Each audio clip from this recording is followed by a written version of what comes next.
Hey everybody, welcome back to your favorite response show. We are, of course, X's for Show, and you can check us out at X's for Show on all your social medias. I'm Nico Action. You can check me out on other socials at Nico Action and Nicoation. You know, I can't help but notice that Soch didn't last nearly as long as it seemed like you were committing to the bit for. And so I just want to pat myself on the back for surviving that. Right out the gate.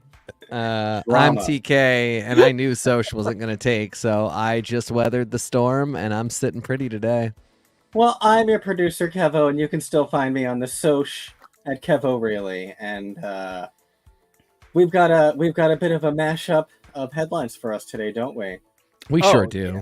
And I just want to say that I love that nobody can see us green screening backstage, because like I'm always like rocking out and it basically looks like a Smurf falling down a flight of stairs. So it's just awful. So I am so excited. I am actually in front of the door at the Time Variance Authority to get into the place where it'll rip you apart. So I don't know. You guys are kind of phoning it in, but I went and shot on location. Well, I'm in my own personal TARDIS, but it's not this clean. That's of course. Sure. So until we get a chance to tidy the TARDIS, we're going to talk about some kind of big news. And we're going to talk about everything from X-Men 97 news to some big MCU ideas, as well as Simpsons rides that might mean that Marvel stuff is changing at Disney. It's crazy. But I want to start with the news that most clearly affects me right now, which is some big news going on with shooting on location, filming stuff. But I kind of want to start this whole bit with, we're going to talk about like a gamut of how shooting has affected and shooting locations, scripts, etc., has affected how we interact with things. But I want to know how you guys feel, because like, just to put it out there, I almost clicked on a video that was like, this is the likely people who competed in this yet cast unannounced, barely announced at all drag race show. This is the order we think they won, because people can figure that stuff out based on a million things. So what do you guys feel about this nature of 24-hour media means 24-hour spoilers? I hate it so much. He hates it. I absolutely do hate it. I hate it. For one thing, so like Drag Race is a great example, because I have been with that one for a while, and my level of investment in the surprise of who wins is not huge. So those have never upset me. And two reasons. One, this is the big one. They are very often not correct, like at all. They runs the gamut from just straight up wrong to like they definitely did not get the top four. You know, they might have gotten some of the early ones right, but they don't get any of the rest of them right. And that accounts for most of why I don't care about those as much. There are very few in which I'm like, oh no, they spoiled everything. And like a lot of it has been the later season finales, like who the top two pairings are, and then ultimately the two who filmed winnings. So you know that two of the girls definitely didn't win, and you're just waiting to hear who the other two are. Those have never... What? I was gonna say, and then there's Mistress refusing to sing. Oh yeah, I mean, yeah. I remember there was news about that one, which I can't even remember now. Like, Drag Race goes in such great directions in terms of artistry that I just genuinely don't like. Sasha Colby was winning from the beginning, and it was really just kind of about the privilege of meeting those queens. I am beside myself with just like a mix of boredom and rage regarding Deadpool scoops, spoilers, reports, leaks, behind the scenes photos. It's the same 4 fucking photos of Ryan. This photo, everything is just these two in the desert in their fucking clothes. But did you guys hear the big thing? Okay, sure. I heard that Deadpool 4 is going to appear in Deadpool 3. That's what I'm hearing. But it's a movie within a movie.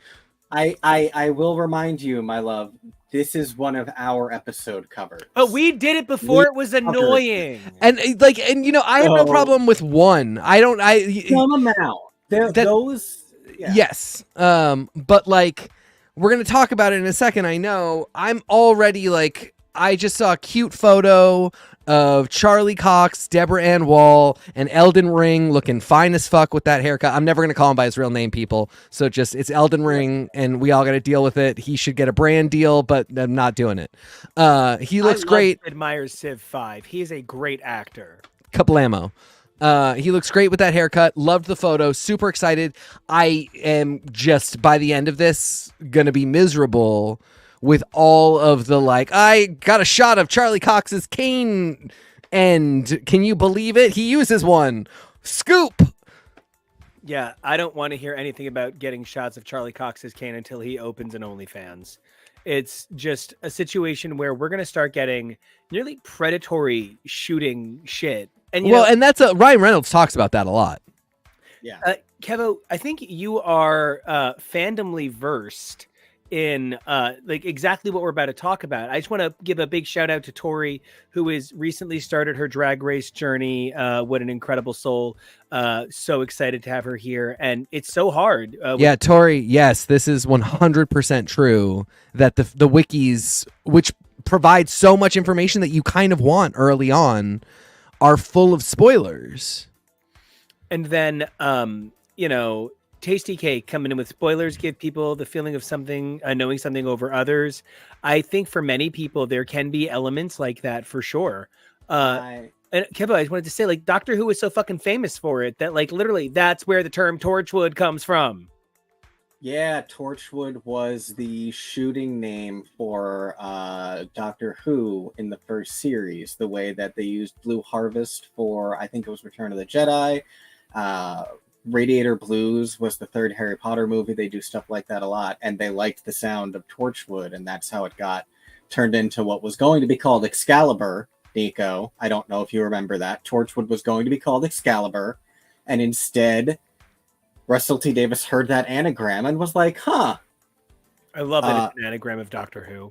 Yeah, for real. But yeah, no, and I really love Tasty Cake's point. That is smaller than I thought it was going to be, which is never something I like saying.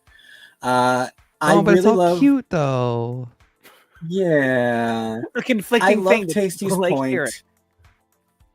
of it gives people a feeling of superiority, like they know something over someone else. I think that is something you see a lot. Everyone wants to be the first scoop.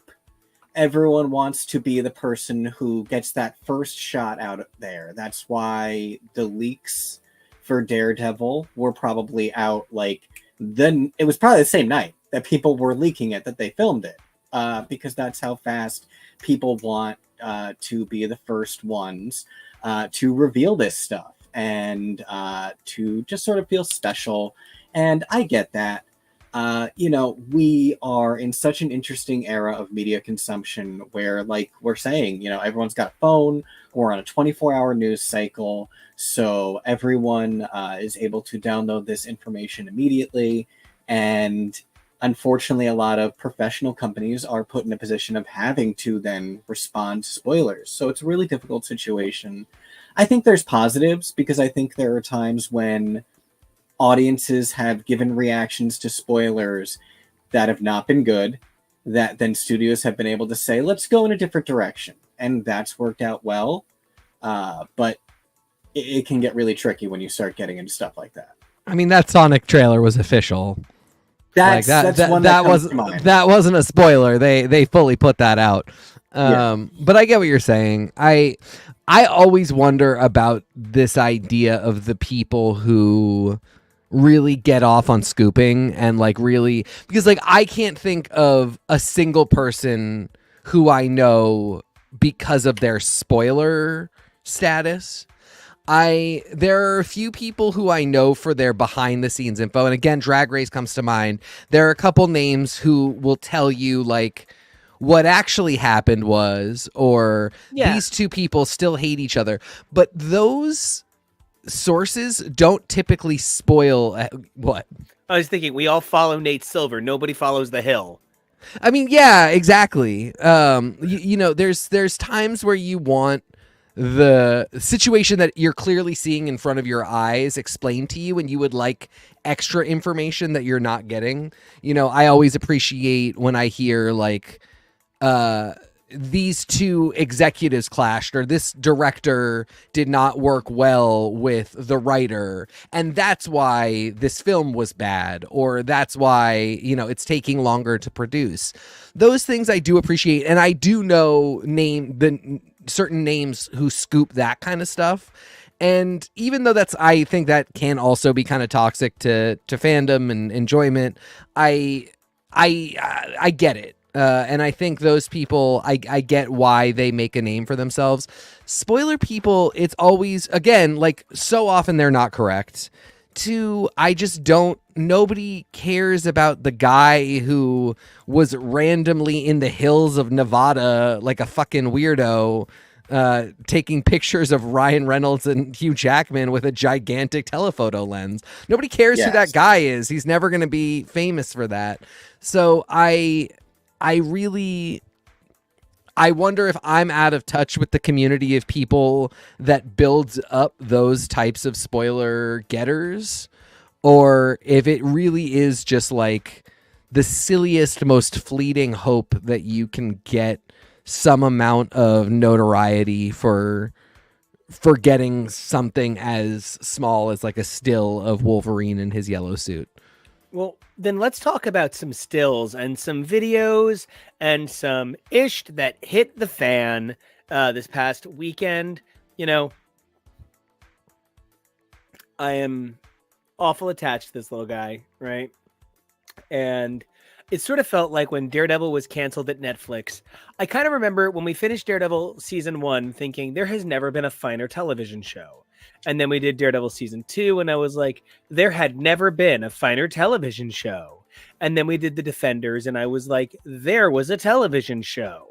We got to Daredevil season 3, and I remember watching Daredevil season 3, and I have this theory, and I need my Tim Burnham, I need my Tory, because it's okay as a sports team to have a rebuilding year, right? Like there's years where you just need to rebuild that roster, right? You need to, you know, get rid of some heavy, expensive old weight and pick up some young, new people at a lower rate.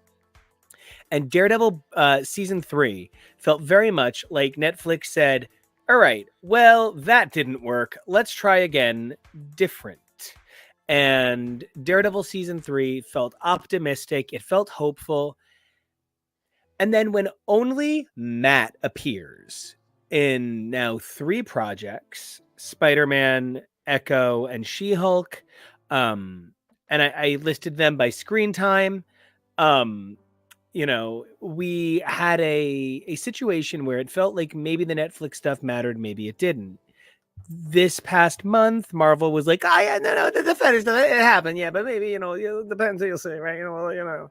And then, well, unless Charlie Cox is suddenly super into hanging out with the paparazzi while chumming it up with his old friends and having makeup, I think we have to assume that Deborah Ann Wall, the greatest thing that ever happened to Karen Page, and Eldon Henson Ring have returned as Karen and Foggy, respectively. My brain is in a foggy about names sometimes.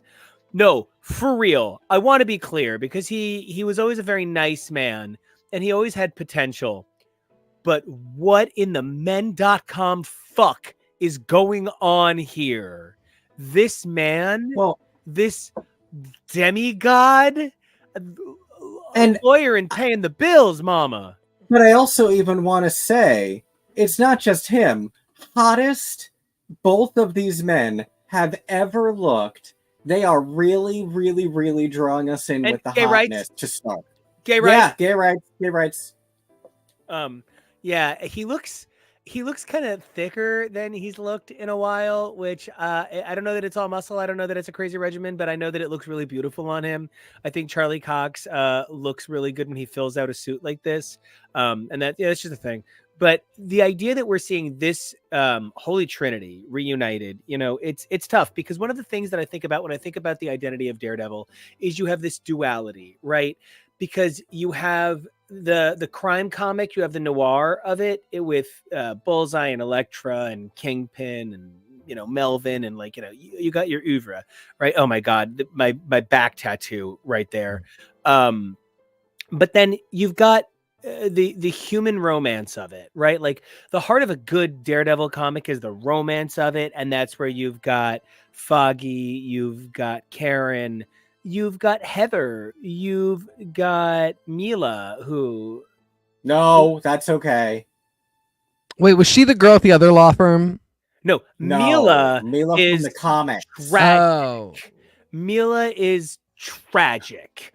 Mila is obnoxious. She's obnoxious, but also she doesn't deserve it. Nobody deserves getting Mr. Fear. No, but so then let's not. Let's keep her away. But actually, you kind of need some of that stupid drama. The stuff I'm talking about there, some of it might annoy me, but look at how much it stirs up in me.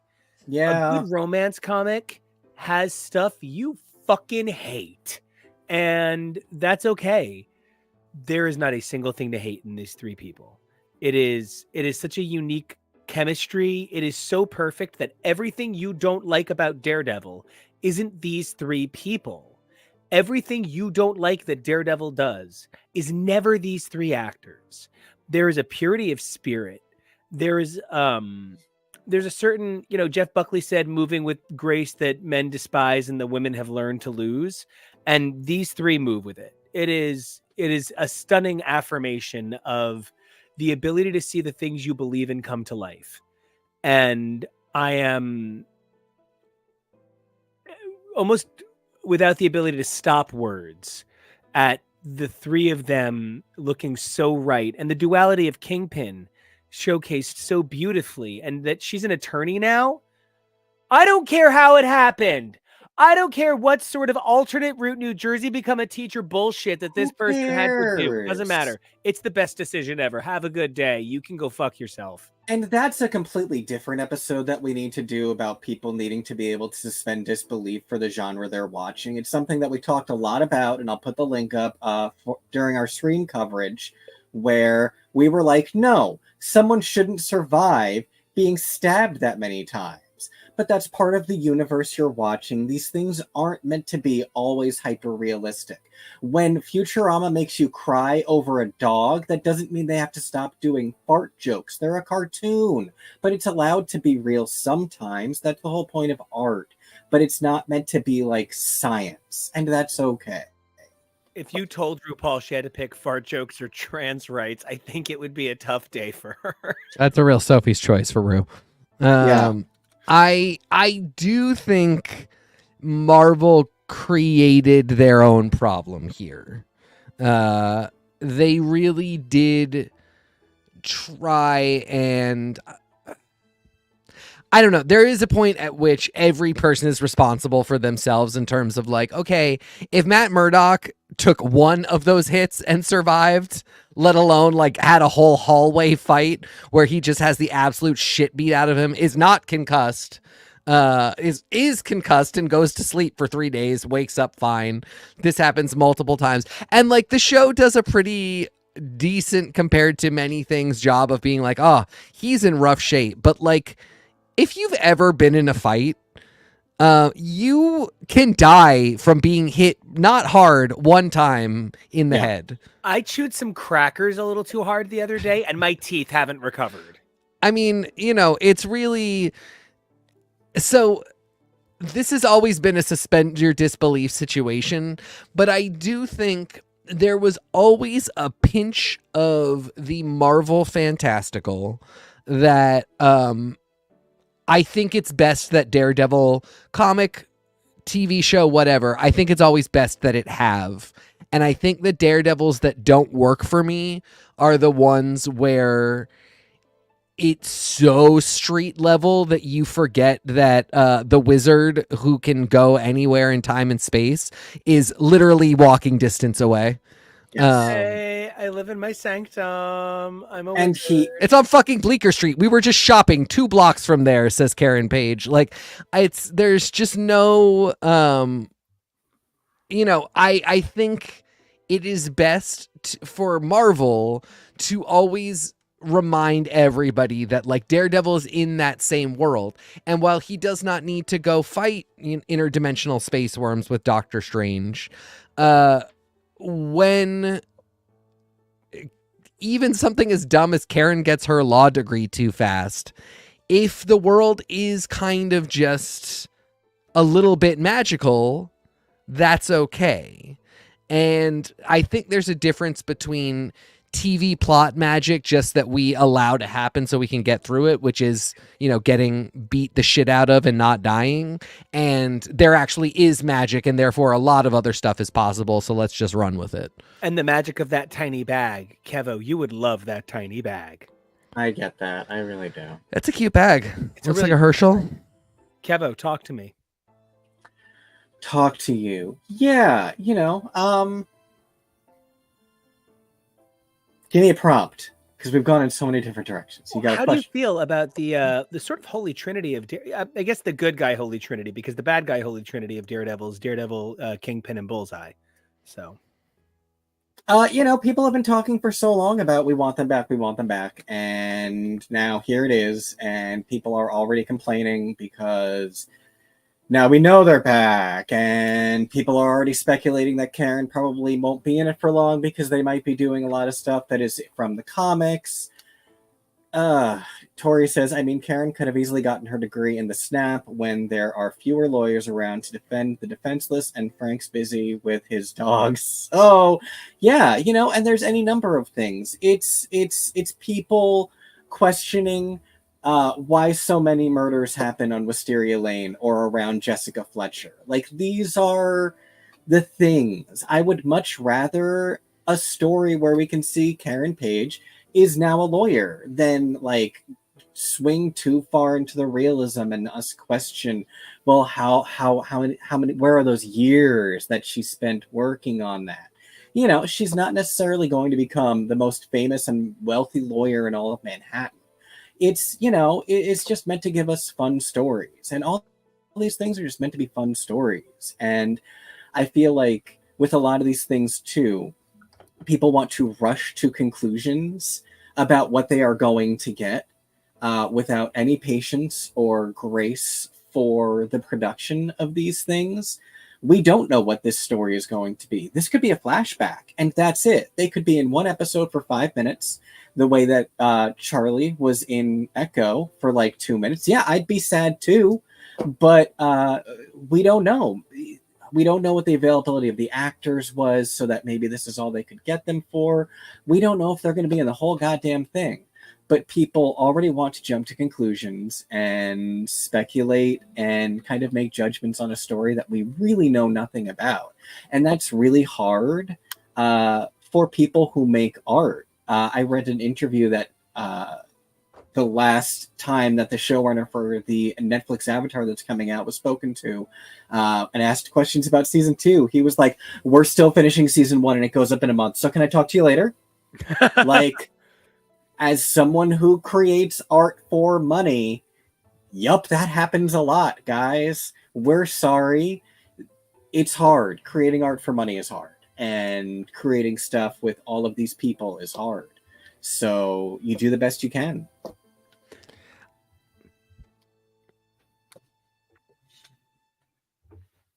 Anyone? I also want to throw out that I wish Marvel had gone a little softer with Daredevil being canon.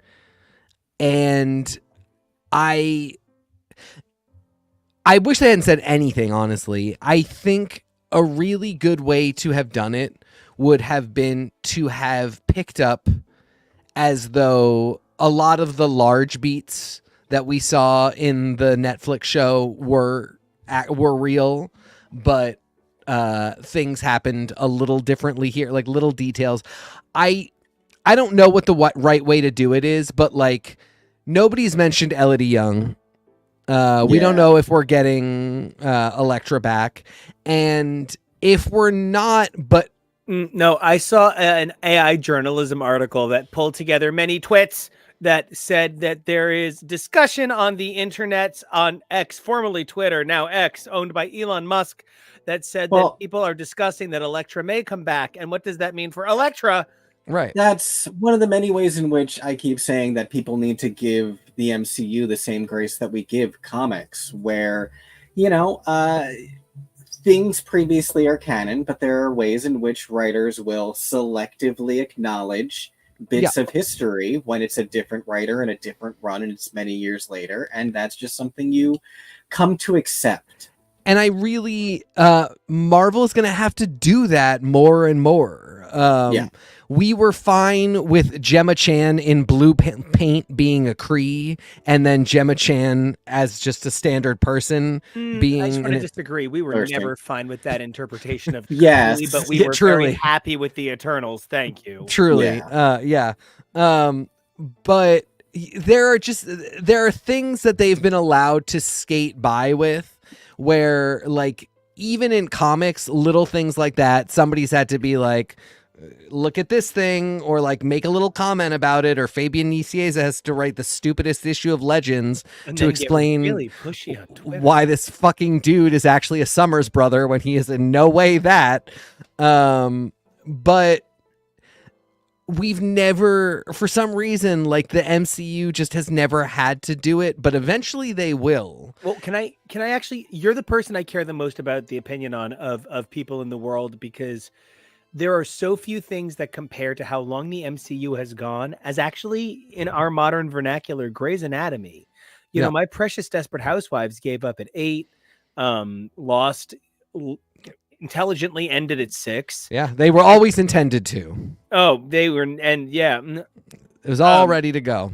And they always expected that Terry Quinn would get on our... And the dog was never going to talk. My boy, Walt. So, Whoa! So sorry. Oh God, Ben Linus is one of the greatest things that's ever happened to television in the history of the world. Truly. Oh my God, what a gift. Sorry. And then I almost also how his wife plays his mom. And Desmond and Juliet. So then, but to come back to this, I just want to say, Grey's Anatomy at what is it now? 732 seasons. It's just starting 20. Yep.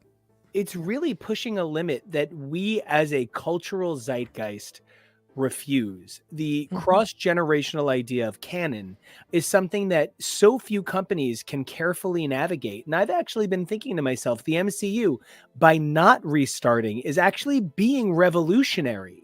Yep. By not giving us a new Batverse. As somebody who saw Meredith, eventually depart and has seen such huge staples come and go as the people that continue to define what TV standard. I mean, Sandra Oh's performance is legendary. Like even now people say, I want to do a Sandra Oh winning an Emmy. How do you feel about Daredevil running this whole time, as well as the MCU at large in that same parallel? Grey's Anatomy started retconning what? At about season 11, Meredith having for 11, but I guess it was maybe it was 9. It was early-ish on. Meredith having a sister is kind of a huge thing, and they remind me who plays her. I can't remember the actor's name. The younger sister, Lexi, right? No, well, she did have Lexi, but she says early on that she has her estranged father has other children. Right. It's her sister of color. It's her sister Maggie, who pretty root for her. Yeah,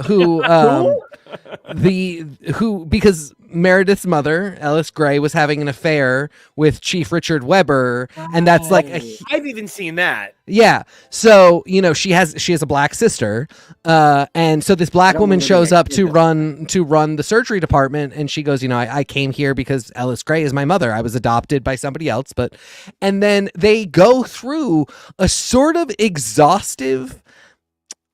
You forgive it because this is the thing. This is a Marvel thing. You as a fan are like, no, the fuck, this did not happen. Like this could not have happened. Everybody would have known. I just simply don't believe that she wouldn't, like, people wouldn't have seen that she was pregnant. But Meredith's like, I guess she wore a lot of big coats. Okay. She was really depressed. You have kind me of Paige from you have Star. me in on Grey's Anatomy now. First of all, I think Kate Walsh is one of the sexiest women to ever literally be alive.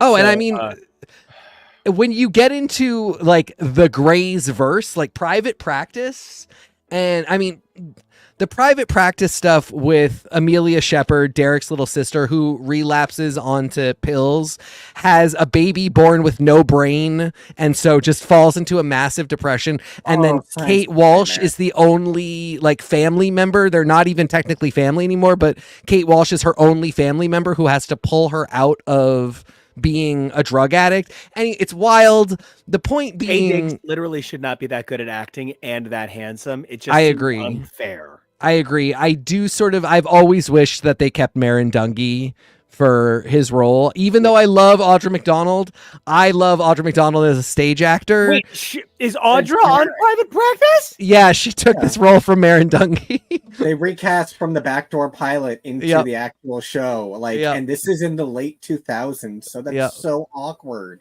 You can't Webb her anymore. Tori, we have to. Tori, I would watch Grey's as a family. That would be so much fun.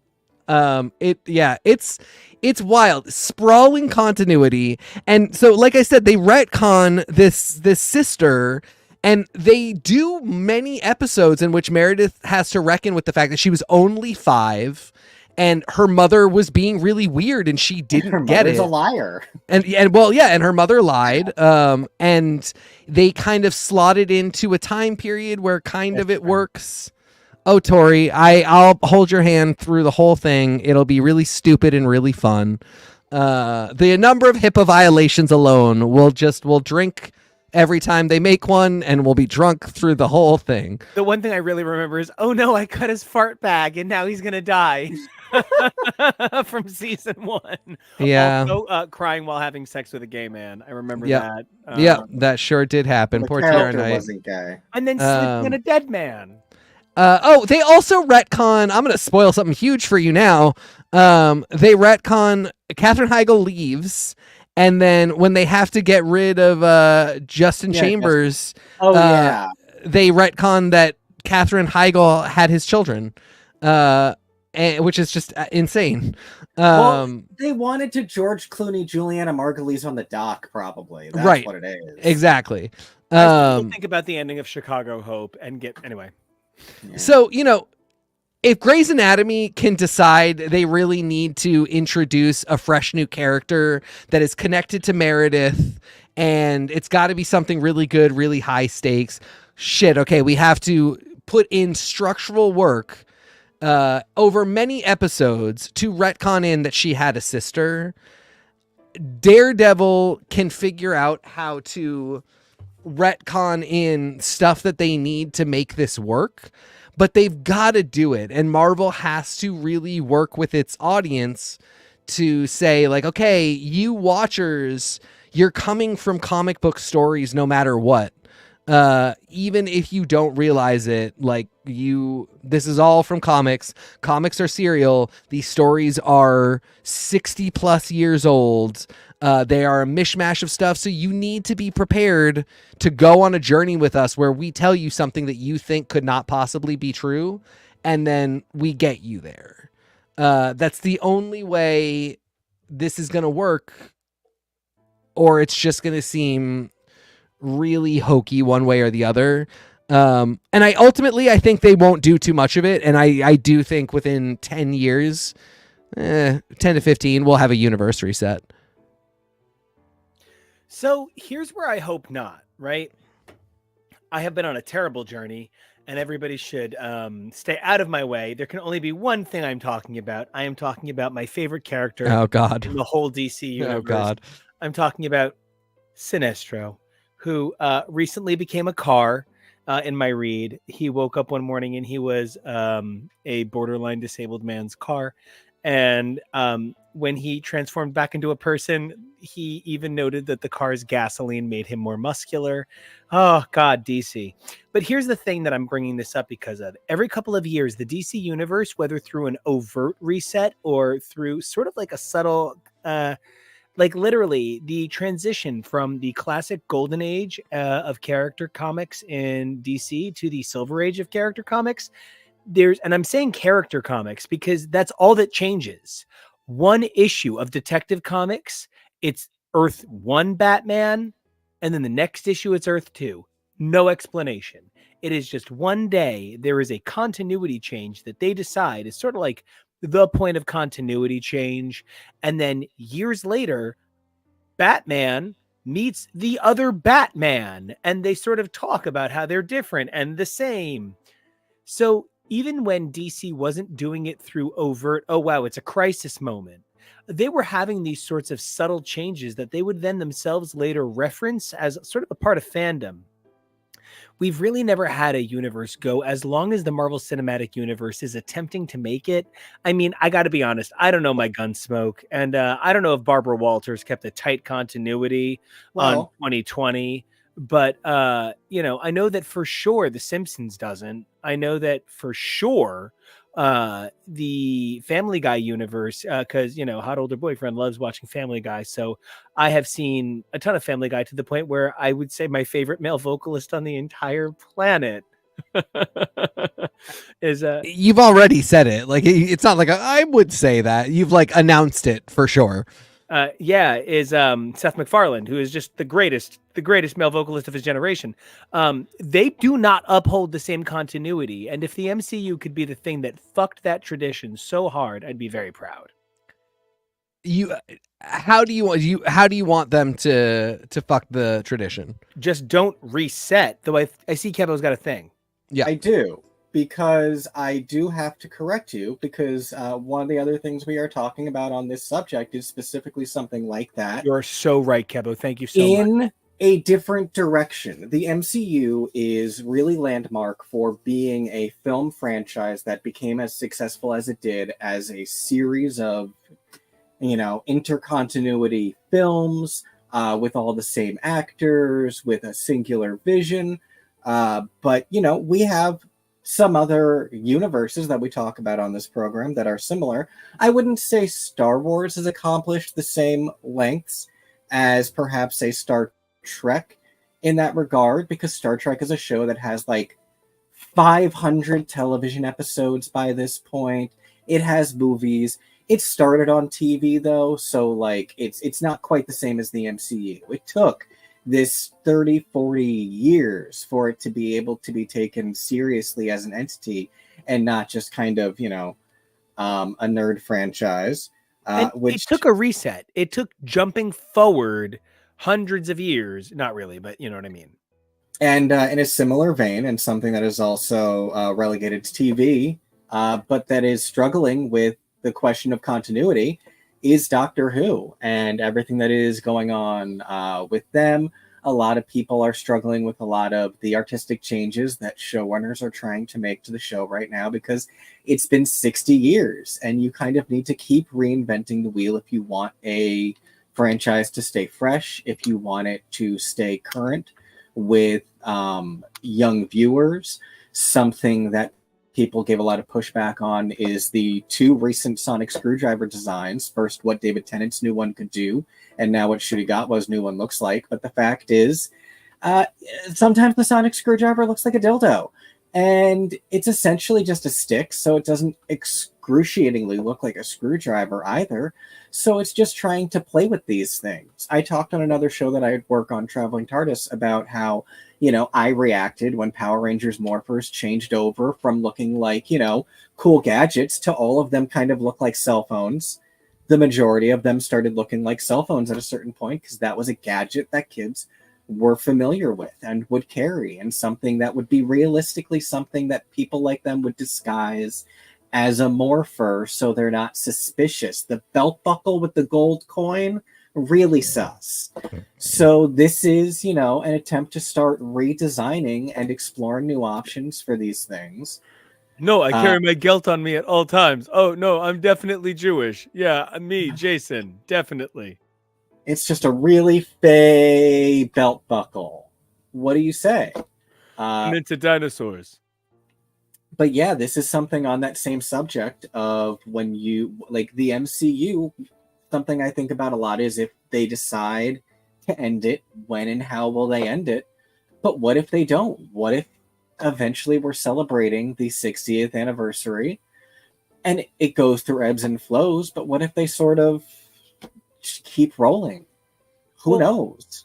In that vein, I do want to bring up Doctor Who. You know, as a guy who does very much enjoy dancing around in my briefs, I had so much respect for Shudigatwa, whose name I love that I get to write cutie whenever I write his name, because I just think he is the most adorable man. I think he is incredible. His performance of the Doctor is already marked with nuance, intelligence, cleverness, and joy. And those are things you look for in the Doctor. The Doctor sort of started as a nerd. You know, when you think about like comic writers from the 1960s, you're like, Noid. But, you know, when you think about comic writers now, they're Jason Aaron, they're John Romita Jr., who has since 1986 been able to bench press your minivan. And, you know, I think the Doctor has gone through a similar transformation from sort of like nerdy historical investigator to fucking rock star.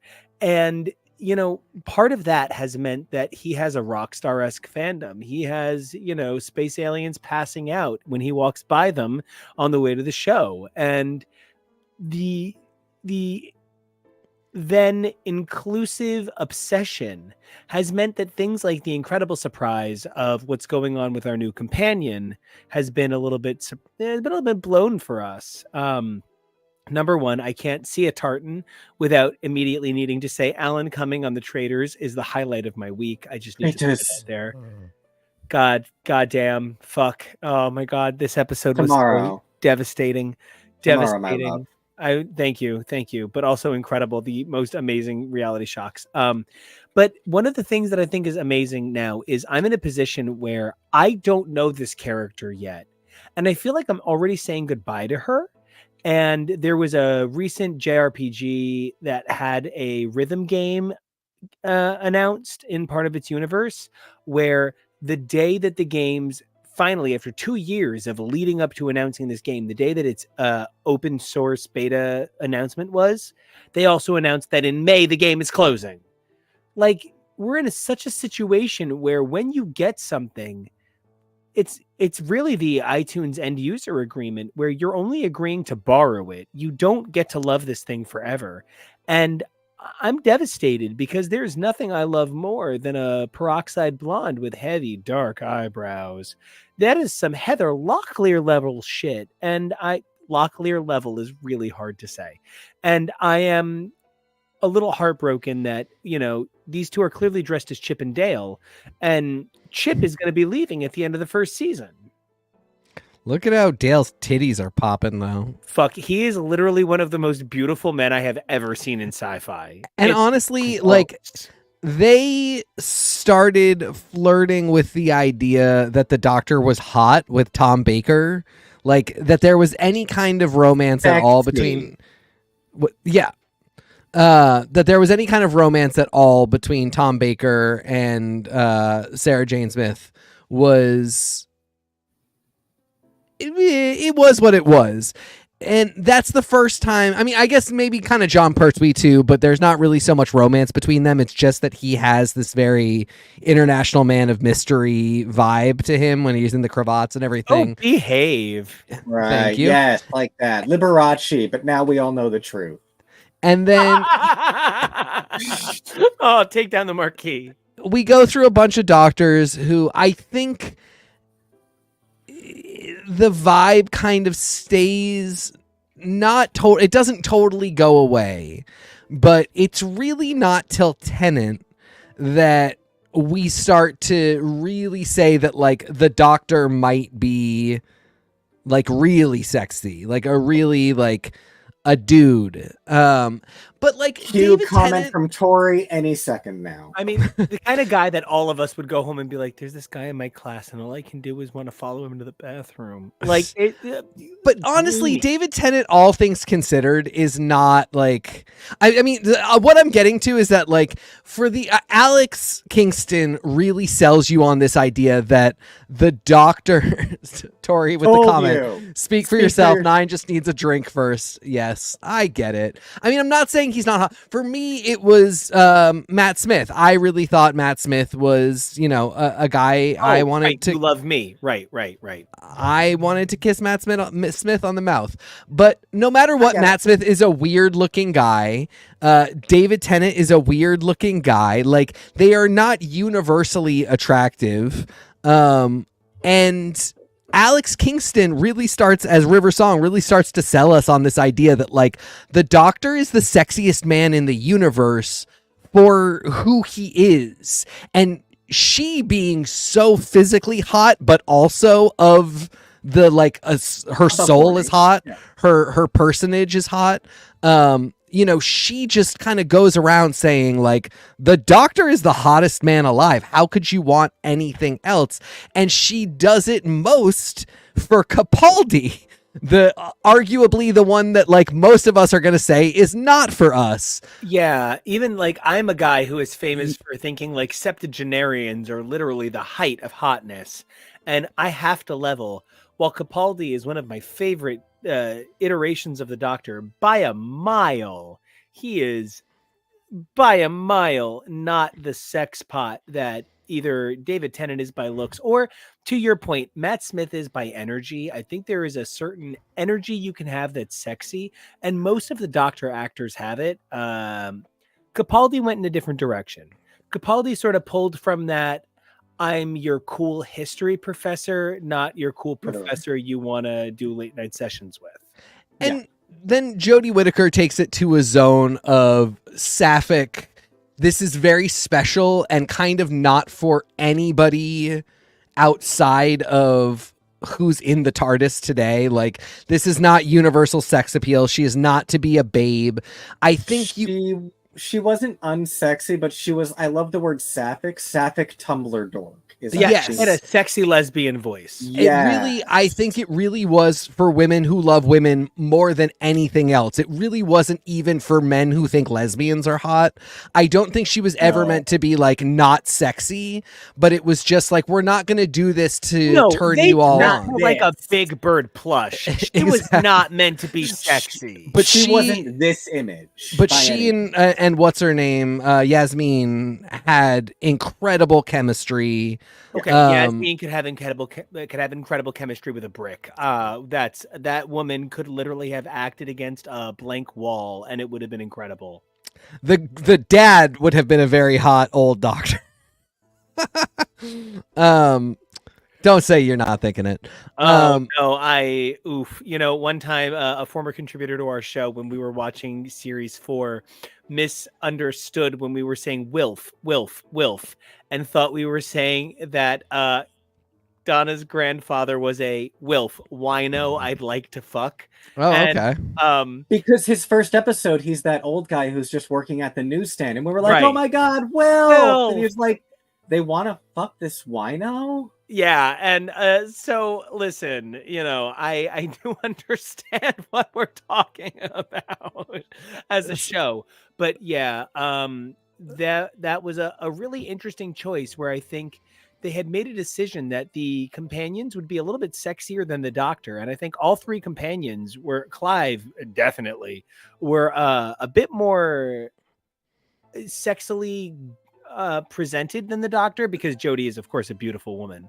Yeah, and you're right. I mean, they do dress her it's highest Doctor silliness dressing, which can still, like if Left Eye Lopez was a character on Zoobilee Zoo. She is literally dressed as a dangerous child. Yeah, this is literally a Macaulay Culkin it's character. Very Rita from Arrested Development.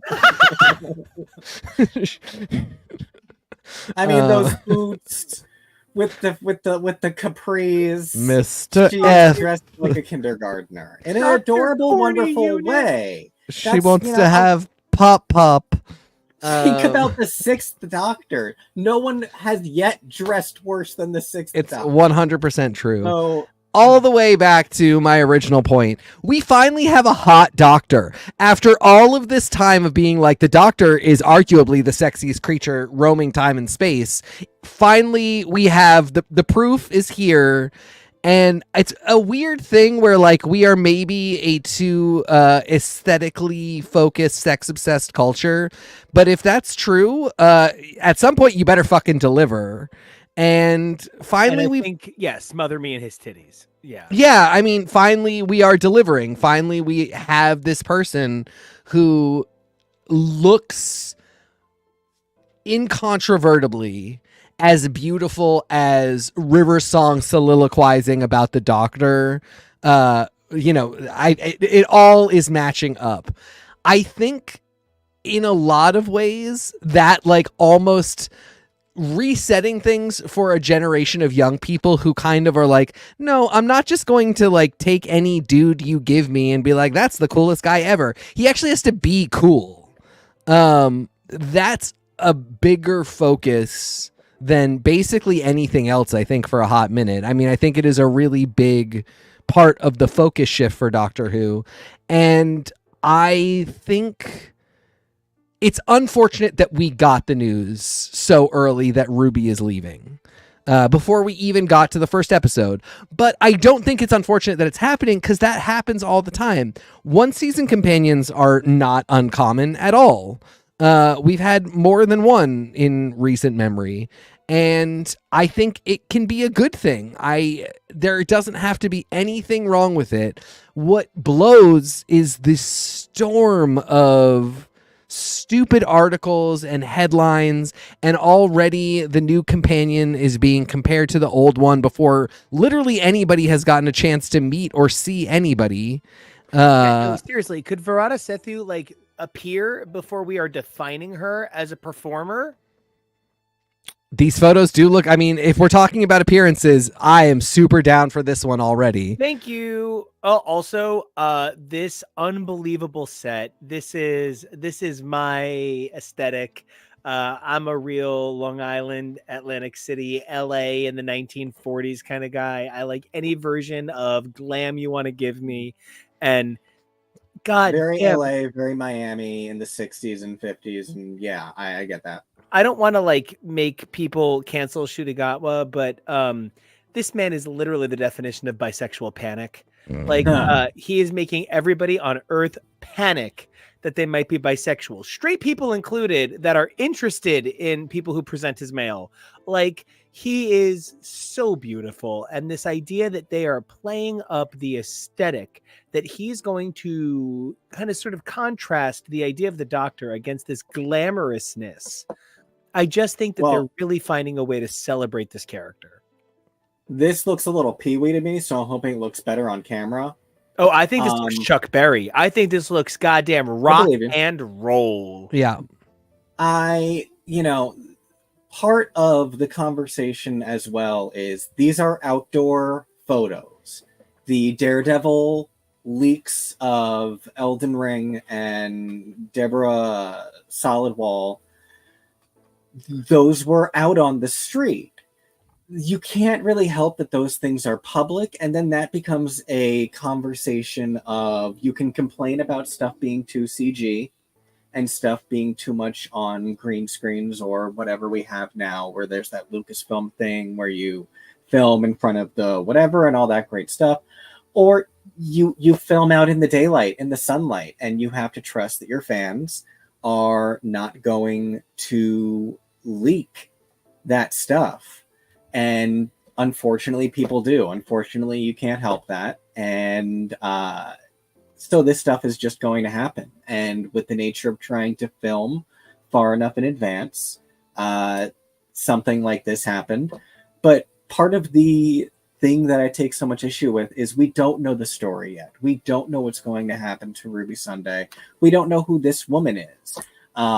Ruby Sunday could end up being the Ronnie, for all we know. Or she could be Susan Foreman, and she's going to go off and she'll appear again. Or she could be Susie Orman and just want to help you invest your money.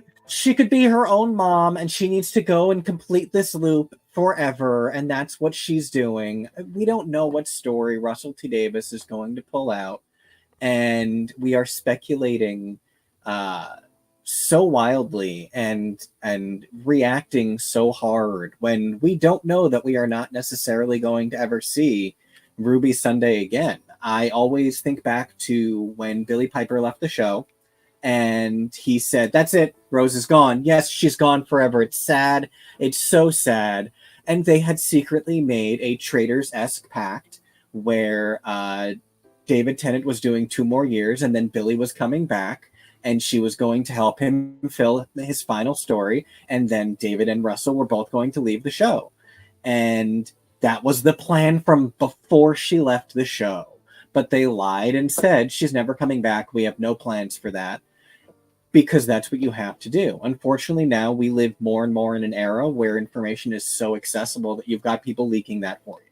It's why we've got all these weird Marvel leaks. It's why this set was leaked really early, unfortunately, even though it's a soundstage. And that one breaks my heart more. Because it's a soundstage. That wasn't public. That was someone who works for the show or was visiting the set. A closed set took pictures. That's really frustrating. So those suck for sure. Well, and we can't also factor out the possibility that these are planned leaks and that's also always true. That studios are kind of floating ideas to see how they go. Like I said, I'm not really worried about the fact that she's leaving. I'm definitely not like, oh, she's leaving because it's not going well. She wasn't happy. I'm not worried about any of that stuff. Like I said, for one thing, it is common for companions to leave after one season for any number of reasons, including the fact that like they just get a good offer that's going to schedule clash. Especially when you're talking about a show like 20. She's got a life. Exactly. So I'm not worried. I'm excited about the new companion. We're still 2 months away from getting to see this season. And I am bummed that we're talking about any of this. 4 months. It's not March. It's May. No, it's May. I knew it was one of the M months. Also, I feel like I got to point out that Harbinger feels like it's going to be important and might be a clue for something. Rock Hudson was never in a movie called Harbinger or in any movie that would be like Harbor Those of the fall off. Yeah. Yeah. So I feel like Harbinger could be important and also could be like a reference to the toy maker being a harbinger for crazy. Oh yeah, the gods or whatever we're calling them. Yep. So that's very interesting. I love that they put Rock Hudson, not queer icon, up there. Well, to a degree. Well, especially because he's someone who came out later in life. And, one of the things is we're seeing the Doctor now be presented as a bisexual later in life.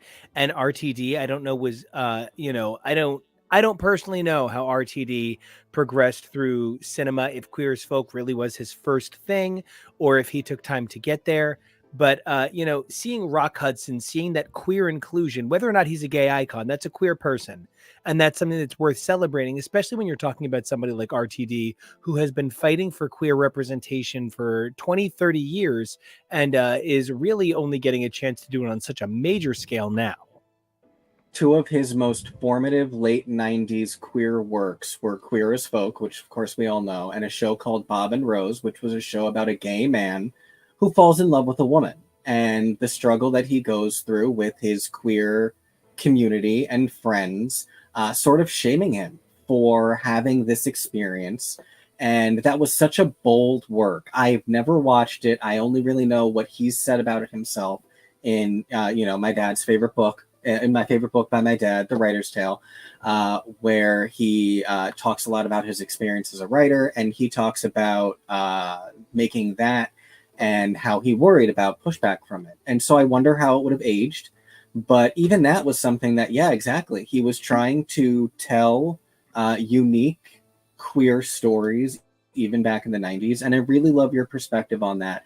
Because, yeah, we feel that way about Rock Hudson with a lot of justification. because of other things that happen in history. And a lot of the way that he interacted with queer history kind of negatively. And the world is going to keep on spinning and evolving, much like the Doctor is going to keep on spinning and evolving and growing as a character. And so our perspectives and our recognition of people like Rock Hudson and what we have to say about them is going to continue changing. And that's really everything we're talking about in terms of the news media journalism as well. We just keep evolving as a society. And so we kind of have to learn how to cope with what really that means. And I can only assume that if Rock Hudson is up there and if the Doctor is vaguely pansexual now, hey, what's up? I'm pan too, Doc. Let's meet. I'm going to assume that the Palazzo is not named for the Italian terminology, but rather named after the gayest Final Fantasy villain, Kefka Palazzo. The most perfect clown ever. That's right. I don't even mind if Jimbo hears that because Kefka could crush Jimbo. I'm just... I love Kefka. I can make him dance. I have made Kevo watch dozens and dozens of videos of Kefka winning battles in Dissidia. It's terrible. But I do also want to say on the subject of all of these spoilers and some of these more complex ideas, when we're talking about people like Jinx Monsoon, who is going to be appearing in this series of Doctor Who, one of the things that we're talking about is somebody who came up through Drag Race. RuPaul's Drag Race has been churning out Broadway stars now for the last couple of years. And Jinx, of course, did a turn on Broadway. But more than that, she's coming over to Doctor Who. And at that same time, it reminds me of something that I saw recently. A number of these upcoming series of Drag Race competitions, like the UK versus the world, Canada versus the world, the announced Global All-Stars, which has not had an official cast announced. Guys, if you search YouTube, you can literally get what people think is the order to go home of a cast that hasn't even been announced yet. Now, UK versus the world was announced, and they even did one of those super cute WoW YouTube trailers, which I have come to really enjoy those. They really help me either get acquainted with or refreshed on the queens that I haven't seen in a bit. But I feel like part of why WoW is doing them is because they got tired of shows like ours doing them and not having the official rights to use the photos. So there really has reached a point where, like, I do think it's cool when we're like, Deborah, Eldon, Charlie, but the other side of it is like, I don't want to know that I'm making this up. I promise. I do not. This is not a thing. But I don't want to know that Jinx Monsoon quits UK versus the world in episode 2 because she didn't get the right flavor jelly bean. Like, that is a weird thing for us to be seeing months in advance of the show being properly announced. And to again throw ourselves under the bus a little bit, we covered All-Star Season 9 speculation back in August when it started dropping. Sure did. But I also think that there is a measure of circumstance to the way that these things happen, much like I feel about leaks from a set. This was in a relatively, dry time of anything happening in the news cycle of the world of RuPaul's Drag Race. We were kind of in the middle of a season, waiting for a new season to start, I think, still in a few more weeks. We're in the middle of a lot of stuff right now. We just finished a season. A new season is already starting. We already know a bunch of new seasons that are going to be coming.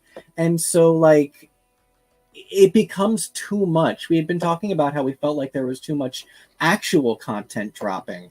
And so that with too much news dropping, you start to feel like you're drowning in it. You're soaking in it, you're swimming in it. I want to, moist. Jonah, if you're either listening or I'm going to message you in a minute, but TK, you can probably give me just as strong an answer. Between an hour and a half of Drag Race and then a half an hour of Untucked, and then Pit Stop, What You Packin'. If you follow the side shows, what are you checking in for? Is this 4 fucking hours per week? Okay, 2 hours for Drag Race. For Drag Race and Untucked. What You Packin's like half hour-ish. Pit Stop. Pit Stop goes on a hot minute, 40 minutes. I mean, and then like the other big one that like I would not say is essential, but I only used to watch highlights, but I started watching for this season. I've been really enjoying it. But yeah, we're now going over 4 hours. Is the Roscoe's viewing party? Okay, I didn't know if you were going to say Race Chasers, because I know that a lot of people, I know it's not affiliated and it's by the Upside Down company. And I just want to say, if you're going to be a mogul of media, naming yourself in the same method that DreamWorks named themselves, Walt Disney, WD, DreamWorks, DW. Literally, it was an intentional decision by Katzenberg, Spielberg, and Geffen. So like, brilliant marketing move. I sort of don't agree, actually. Like legit. I mean, you went to NYU, so you know what's up. No, I mean, for me, it just kind of smacks of we only want to stay in World of Wonder's orbit. And Les Zeppelin, the lesbian Led Zeppelin tribute band, is named Les Zeppelin. Right. I mean, Dragula, the Boulet brothers are not trying to do anything that Drag Race is doing, and they're being constantly compared to. It's not like I think it is a savvy business decision. You can make plenty of money staying in Drag Race's orbit, but it does go back to that thing that you have said about Alaska, which is like, it's not always so much about the art as it is the business. Because they could be moguls of media. They could have their own drag empire. Willem is not ever going back on Drag Race, is apparently never allowed back on Drag Race, says she doesn't want to go back on Drag Race. And yet, hold on. I know. Wait, though. She either did an episode of Drag You or she did an episode of Celebrity Drag Race. I can't remember. Yeah, it's Drag You. And that's after the fact. Things get worse. Nobody knows exactly what happened, but the claim is that Matthew Anderson left in large part because he was sick and was not being treated well by RuPaul. And after that fight, RuPaul and Matthew Anderson never spoke again. And Willem says that she confronted RuPaul on the street in LA and was like, you need to go make things right with Matthew. He's not well, and you owe him better. And Ru said, fuck you. She said, fuck you too, bitch.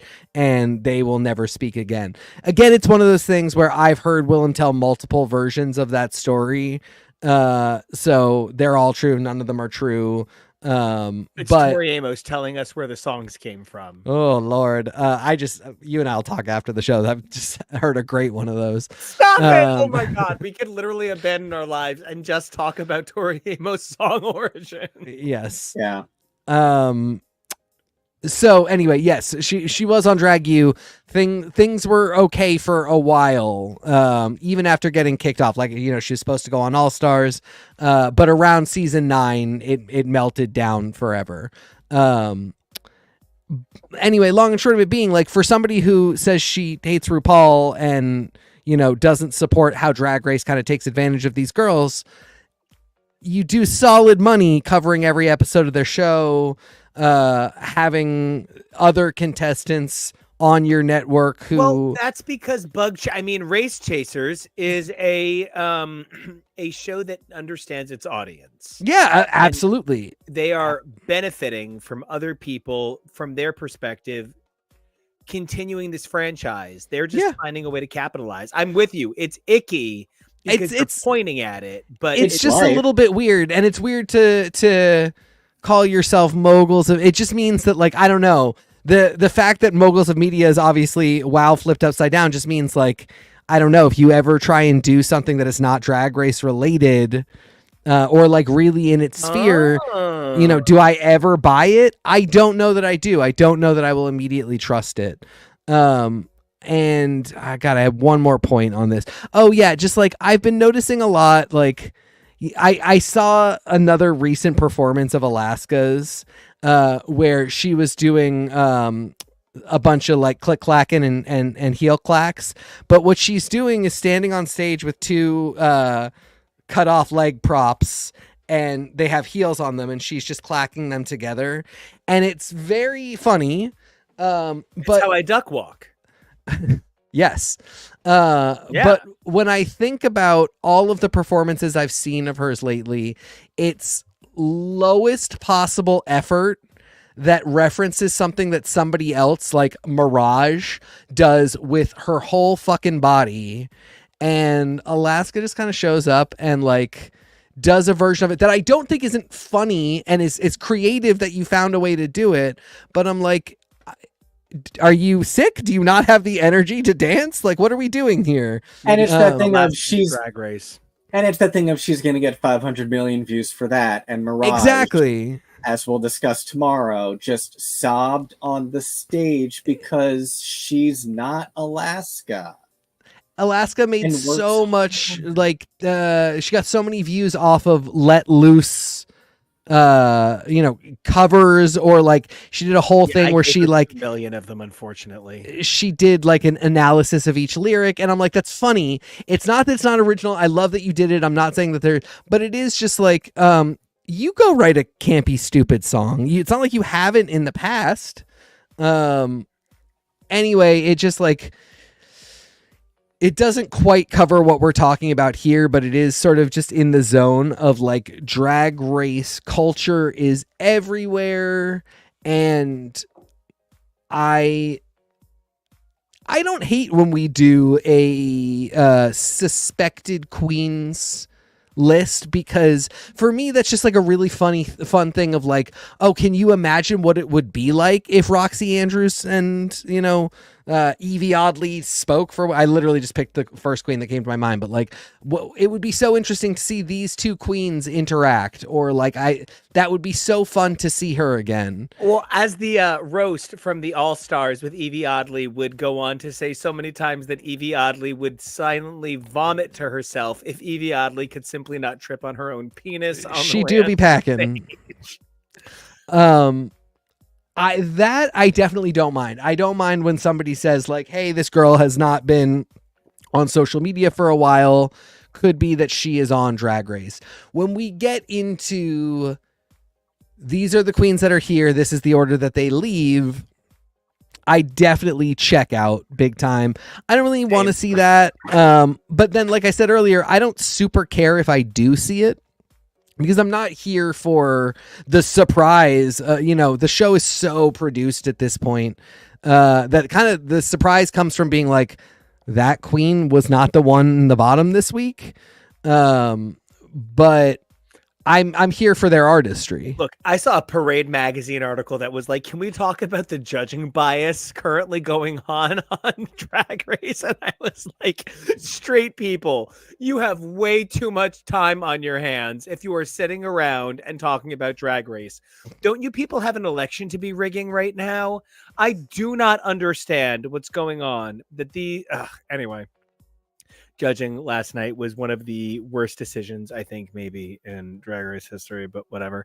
I think that the thing here that I am going to really be thinking about is how much these shows want us to know, because TK, your point about some of these stills being leaked is so significant, because think about how often these leaks come out, then the next day professional shots that were clearly already intended, not response shots. Maybe the release is a response, but the shots were meditated. The shots were clearly thought out.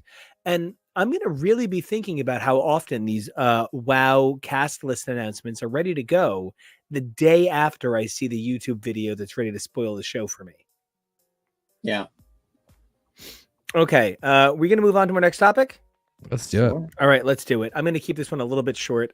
The big theme park nerd in me has been hearing some rumblings going on for a little bit, and they're getting a little bit harder to avoid.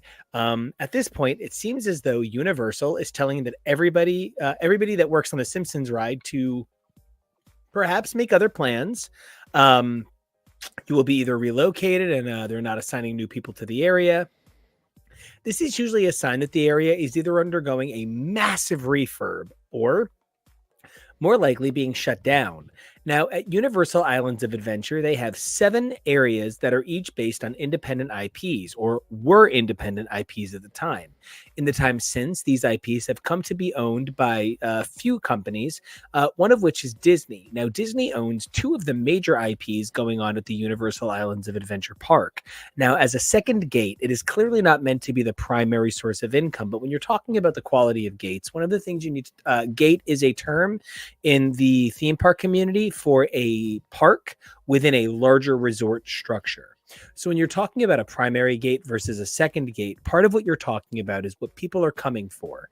Even if everybody's so excited about the biggest attraction they just opened at Hollywood Studios or at Epcot, you're coming for Magic Kingdom. That is your primary gate, right? Now, with Universal being the primary gate, you expect that to be the area getting the most attention. But in the last 10 years, we have seen such a focus on rehabilitating the sort of anemic Islands of Adventure that it's hard to miss the influence of these IPs reshaping the company. Now, Islands of Adventure, I keep thinking it's not long for this world, but they put money into upgrading the 3D on Spider-Man. I think it's 6 years ago, they just redid the suspension on the Hulk coaster. These are not things you do if you're about to shut down the attractions, right? So I'm in a position where I'm trying to read this move by Universal. The only reason I think that Universal as a corporate entity might be thinking about moving a little bit further away from giving Disney, I think it's something like 6% of every theme park ticket to Islands of Adventure, is the possibility of this unique partnership with Nintendo. Now, I am purposely staying as far away from Nintendo World spoilers because that is going to be a religious experience for me when I get to go. But I think if the rumors about how well Nintendo World is doing are proving true, I think we could be seeing a divestment of all Disney-owned properties. Now, I don't think it'll be smooth. I don't think it'll be a simple transition. These attractions will probably be closed for a year, and when they reopen, it'll be something very exciting and a new property that we haven't seen move its way into Islands of Adventure in the last couple of years. But I am really excited as a person who cares about IP trading and the sort of I don't know, Gordon Gekko but make it sexy of theme park world stuff. I think this is one of the biggest things to happen. This is the WWE announcing the Netflix deal and Vince McMahon resigning in the same week of theme parks.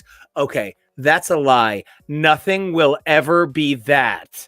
But it's close. So I'm very excited. If this means that The Simpsons can move on over to Disney, that is a gift. I think Disney would do The Simpsons a really beautiful job because The Simpsons is something that makes fun of Disney in a way that sets the precedent for how Disney reacts. Anyway, thanks for giving me 10 minutes to talk about theme parks. It wasn't 10 minutes. You can have it's not 10 minutes, and we're not done. As long as we get to interact. I only want to blurt out, oh my God, Springfield as an entire main gate on Disney World property. Listen, I actually think and they have the space to make an actual, really nice Springfield. I wouldn't do a main gate. I would make them the the hosts of an animation area built onto Hollywood Studios, where they are the, oh hey guys, welcome. I'm kind of the Mickey of this part of the park. And Homer is the doofy mayor, and Marge has to run behind him, cleaning up everything and making it all work. Bart thinks he's Mickey. Lisa, she's pretty happy to be a responsible Daisy. I think there is so much to the incorporation of these characters into the identity of park lore. God, it would be such a gift if Disney could have. I want to pull the mic away from you and just pass it to Teague to get. I'll never stop. Because I want to go too, but he's the least theme park of us so far. We're pulling you in, so I want to hear what your thoughts are. First and foremost, weirdly, Kevo, I love the dream of a Springfield. I think it's no longer proper. It's not really a viable financial decision at this point. If they had it in 2001, even if they'd had it in 98 and had 4 years to build it, peak millennial love for The Simpsons plus millennials having disposable income. But our favorite seasons are usually somewhere in the 6 to 12 region, and they're at 32. So I think what we now call a Gray's gross. Exactly. It's actually 35.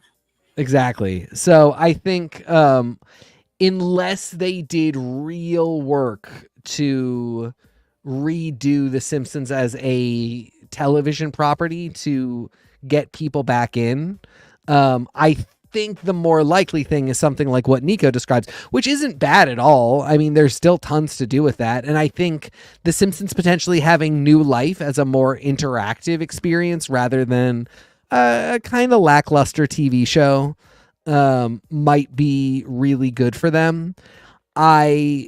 At the same time, I'm really excited at the idea of Universal committing to a Nintendo theme park, because I don't know what else they could do. I mean, I know Harry Potter World is going to always be huge for them. I won't be going back again, but that's always going to.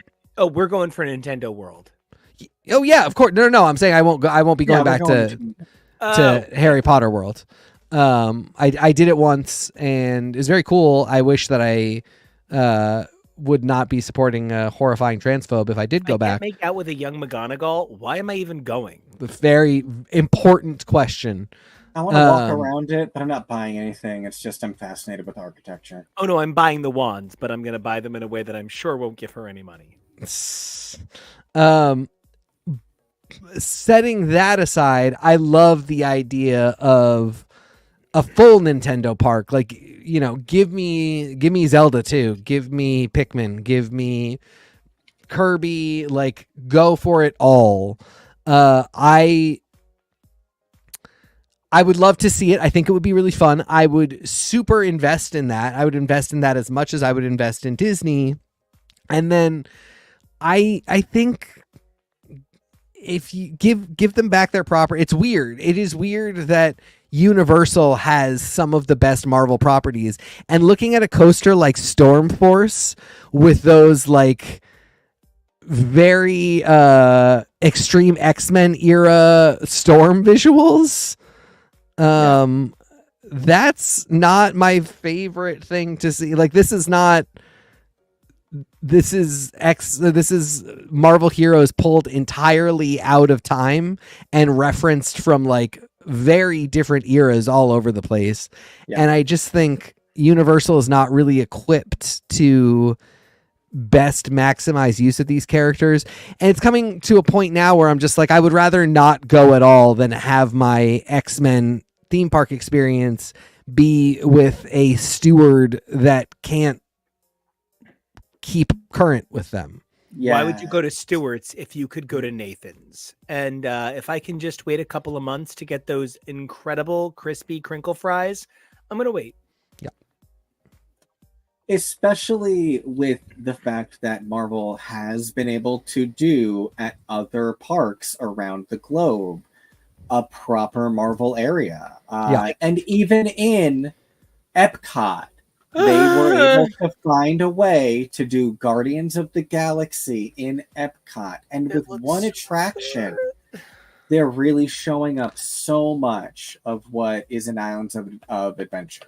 So legally, would they be allowed to do Xavier's Mansion no?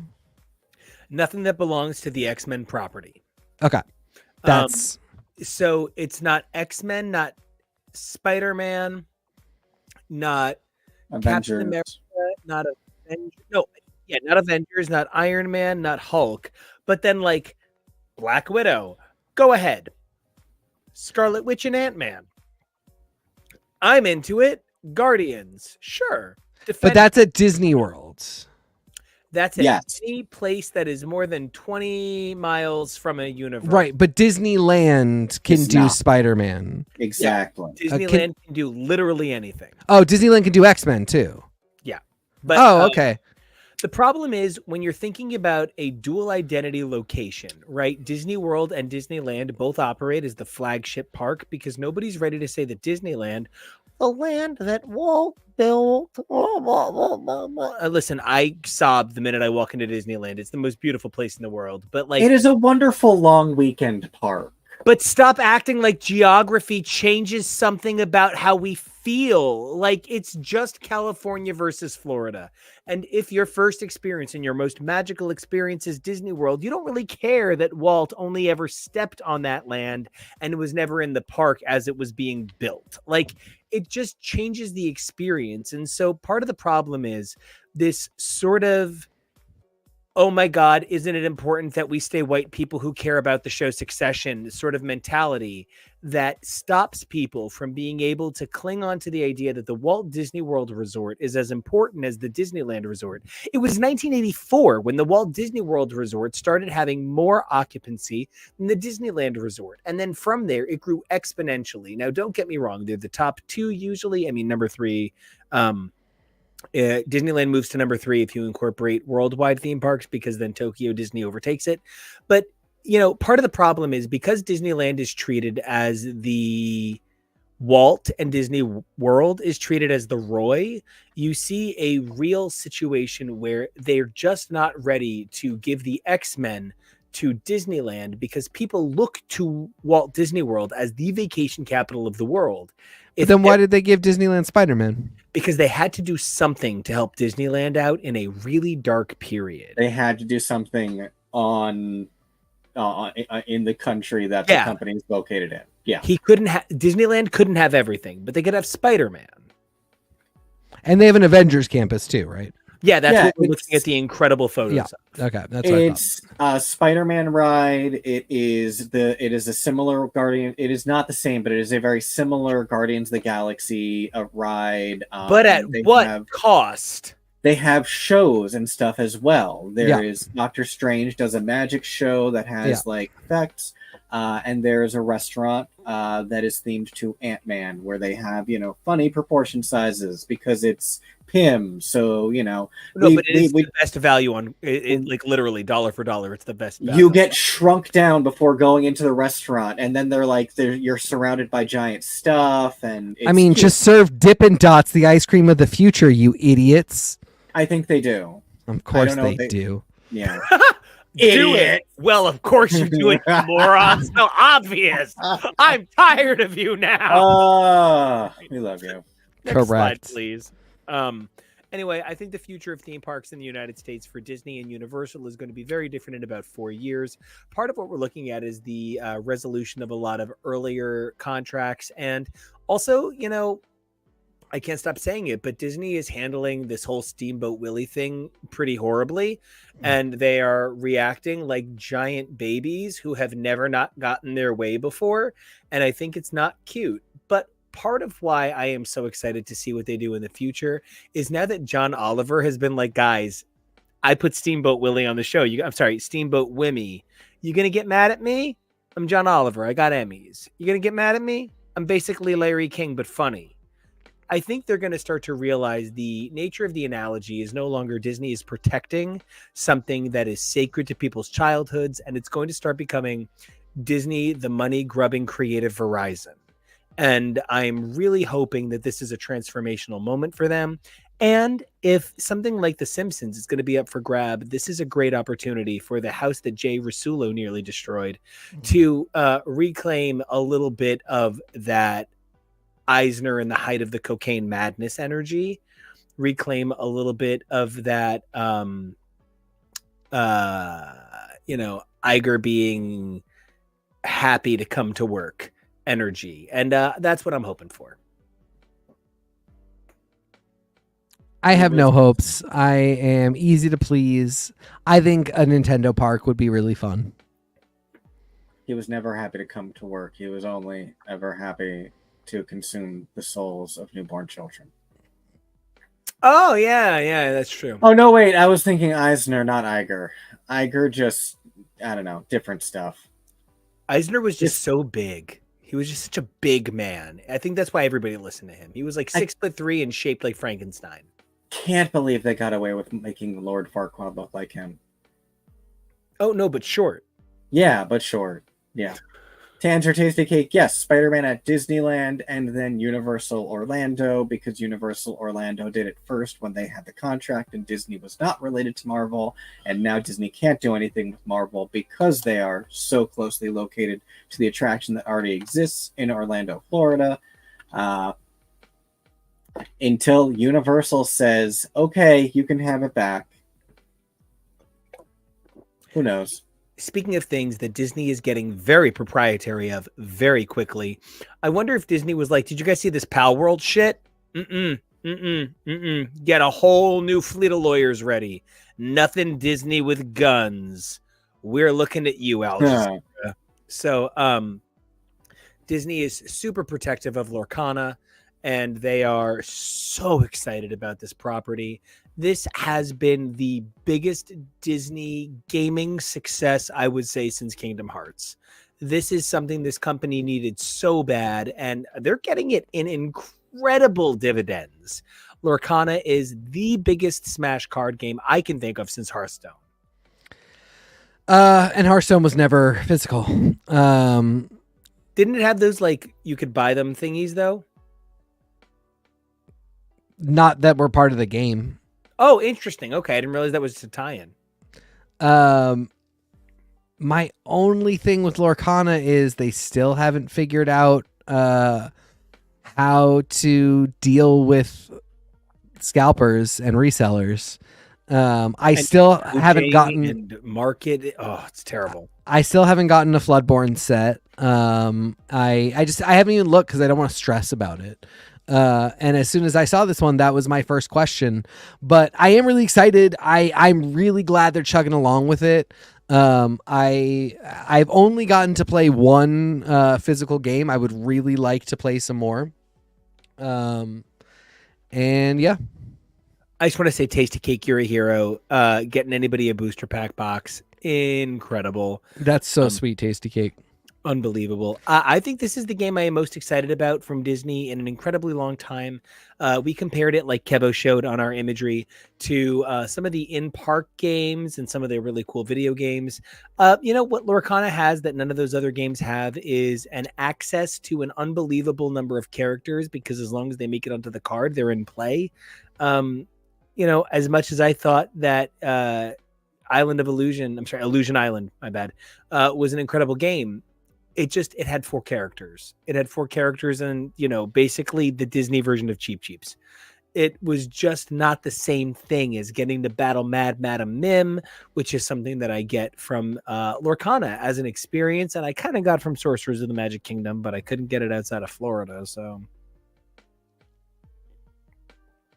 Anybody, any other thoughts on Lorcana before we move on to our next awesome news item? No, go watch the trailer. Yeah, I'm excited to come back to it. I'm excited for this news. I'm excited to play it. We need to start doing more gaming stuff on this channel.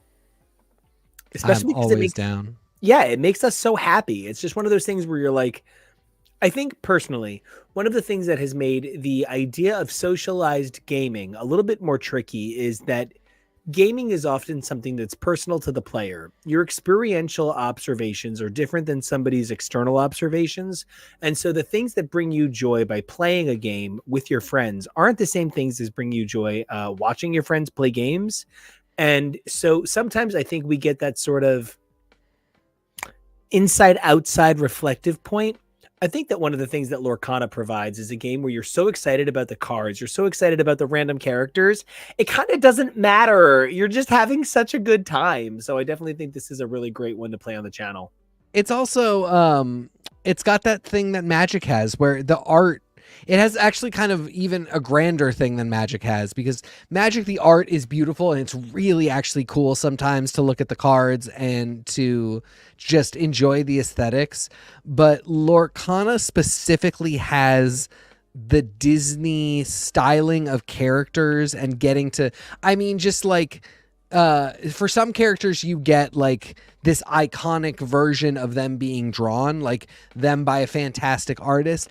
Others you have Winnie the Pooh as the honey wizard, which is just like cool. I mean, it's just the best. That's your man.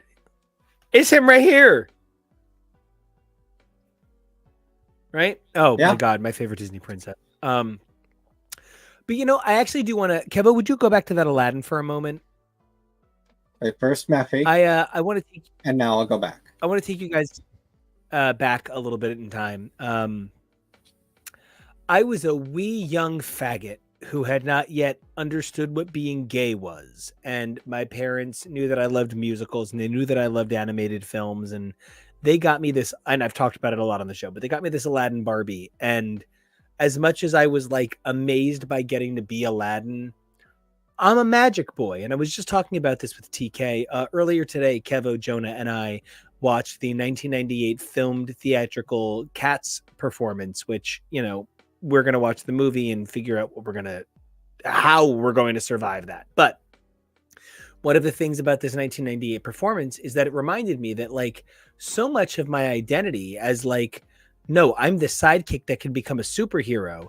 It's sort of like Mr. Mistopheles. He's this minor character who shows up and he saves the day. And I remember I was obsessed with Cats because as a kid, I was obsessed with T.S. Eliot. Just go figure. And I remember when my aunt took me to Cats for my 9th birthday, I had a very visceral reaction when Mr. Mistopheles walked onto the stage and she was like, honey, you got to hold it together. He's in the whole fucking show. And like, I really remember thinking there was a limitlessness to being a boy who could be a magical boy. And so much of who I am is like, what if it was okay to be gay and a man and also want to be Sailor Moon and also want to be Cardcaptor Sakura? Like the idea of the magical girl is so central to who I am as an adult Western man. And seeing Aladdin in this iteration, I feel like I've made a lot of great choices in life, that there is a corporation that I look to that says, we see you and we're going to pander to you. If you're willing to pander to me, this has to exist. I only want to chime in to really echo and agree that I really also felt a huge kinship as similarly a tiny faggot when this movie came out. We were in, I believe, 2nd grade. I'd have to check my numbers. It was 1st or 2nd, but I believe it was 2nd. So we were like 7, 8 years old, and the Disney Renaissance was already hugely popular. We had Little Mermaid and we had Beauty and the Beast, and we were starting to have these movies be released on VHS and starting to have access to VHS to watch them. And then here comes an action adventure hero who isn't, necessarily a big burly dude.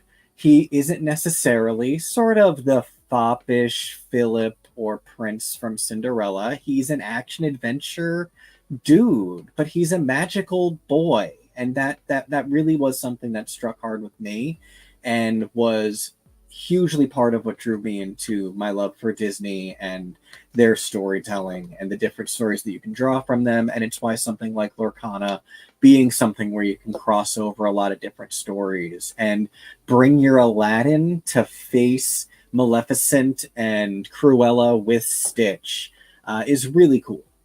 Truly.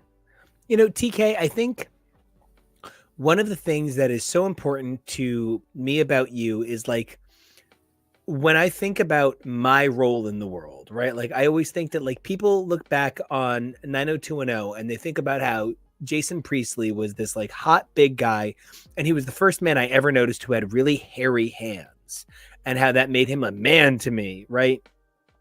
But when I watch even late 90210, do you know what Brendan is? He's a huge dork. He is always the soft boy of the group. And you know what Dylan McKay is? Dylan McKay will fuck you up.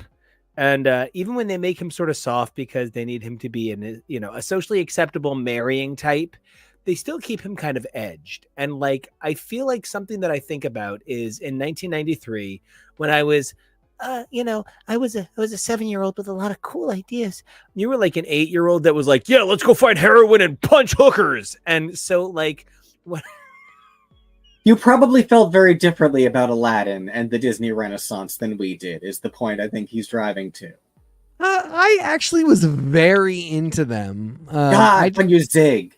I did not start punching hookers until I was like 13. Just when I think you're going to zig, you totally fag. I do. Nice. I do be fagging. Bilbo Faggins over here. That's me. No, I loved Little Mermaid, Beauty and the Beast, Lion King, Aladdin. I guess I remember it stopped at Pocahontas because I thought Save the Best for Last was really silly. Or not Save the Best for I thought Save the Best for Last was really silly, and that's why when Vanessa Williams did the song for, I get it now. I'm older now. At the time, I was in fourth grade. Yeah, and he was right for a 10-year-old. And then so when Vanessa, I was 7. And in my special microphone-based karaoke performances that I would perform around the tri-state area, I would perform Save the Best for Last with the choreography from the music video, kittishly curling up on my carpet. Of course. So when she did Paint with All the Colors of the Wind, I thought it was very silly. And I kind of fell off from Disney from there, but I did really love those films. I just think I maybe didn't super identify with them. I think the one I identified most with was Belle, because I was a really geeky kid that loved to read, and everybody thought that was weird. But yeah, more than anything, I was just kind of entertained by them. I didn't see any of them as really like aspirational. They weren't characters I particularly identified with. But I really, the magic of those Disney movies, I think, is like pretty impactful for all kids our age. I love that. And I have said a million times over. Oh, Tori says in the comments, Belle is who I am, but Ariel is my soul. Oh, yeah, I get that. There's a lot of feeling with things like this as well. When they give us this pantheon of characters, I think that it's perfectly normal to feel like this is the character that I really am. This is the character that I wish I was. You know, I have only recently been thinking about how much more deeply into The Little Mermaid I was when I was little than I sometimes give credence to, because now that I'm almost 40, it feels like it was 2 seconds that I was into it, and I know now Beauty and the Beast and Belle. Belle is generally my favorite princess, but I love Aladdin as a secondary. But like, when you're 4 to 6 years old, and that is the only real modern Disney princess, you feel like you loved Ariel forever. And I feel like that is something a lot of adults frequently forget, is what a kid brain was like, and what it was like to love one princess for 2 years and then another for 3, and then you finally find your match, because a lot of our compatriots didn't really find someone until like Mulan at times. Yep. You know, and so ultimately, end of the day, I am so excited that Lorcana is continuing on, because look at the conversation it got us to have. Look at the way it pushed us to discuss. It's really an important thing about so much of who we are, that we identify with these sort of character archetypes throughout fiction. And I think that's even why this next topic is so important to so many of us. You know, the former showrunner of Picard is running around being like, hey, if we can do a sequel, this is what I'd like to do. I think that's a really smart move. If you're trying to cement your job in the future, that's how you do it. You kind of like, you needle at it, you push for it. That's how Zack Snyder got the Snyder Cut, which evidently cost $1 trillion. I can only assume that the budget for the Snyder Cut was the same budget for misinformation Russian bots during the 2016 election. All that said, seeing a producer trying to be like, oh, well, if they make more, I got ideas. You know, I think that's a really good way to do it. That's how Chris Claremont got to come back to X-Men. I would love to see us get into a situation where we've got like Star Trek Legacy. It'd be cool if Picard was continued to be played by Patrick Stewart, but if we found ourselves 25 years from now with a young showrunner from back in the day continuing to work on this, it'd be cool to see it recast the same way Anson Mount is certainly not the first man to play his character. Pike is such a legendary character within Star Trek, and I think Picard is reaching that. How do you guys feel about the possibility of continuing a thing that we were told was only continuing so it would end? Well, you know, I mean, I think I really do agree with your point that I'm glad that Terry Matalas is talking about this. He's talking specifically about doing Legacy. He's not so much talking about continuing with Picard. And I think ultimately Star Trek kind of benefits from ideas about it being in the cultural conversation and sort of seeing what strikes with fans. Star Trek is so all over the place right now. They don't have the same kind of unified universe that the other, Star Wars, Marvel, other big properties have. I think at this point, since it doesn't seem like that's really going to happen anytime soon, kind of being the wild card group of the bunch is good for them. And fans have spent so long talking about Star Trek, it kind of can't hurt to keep doing it.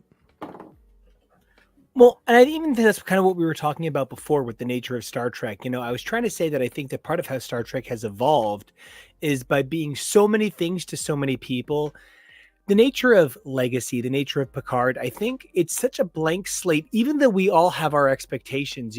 All of us are like, okay, Seven, Rafi, this idea of continuing on the Picard legacy with his son.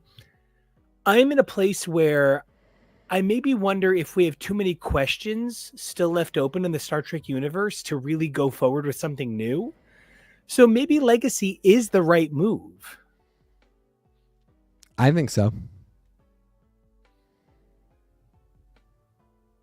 The title of Legacy, the further we get away from the Picard finale, I'm just never sure. That feels like such a big term to take on and give to anything. We need something, and we need something in the current timeline. The showrunner said that there wasn't really the intention of setting up anything specifically like on purpose with a huge intention with the finale, just like, leaving things in a good place and wanting to tell new stories, but not like this is definitely a backdoor pilot for Legacy, and if we don't get it, it's the worst. I think there are a lot of different ways we can get stories, and I think the amazing things that we have been doing, like with the Lower Decks crossover, with Strange New Worlds last season.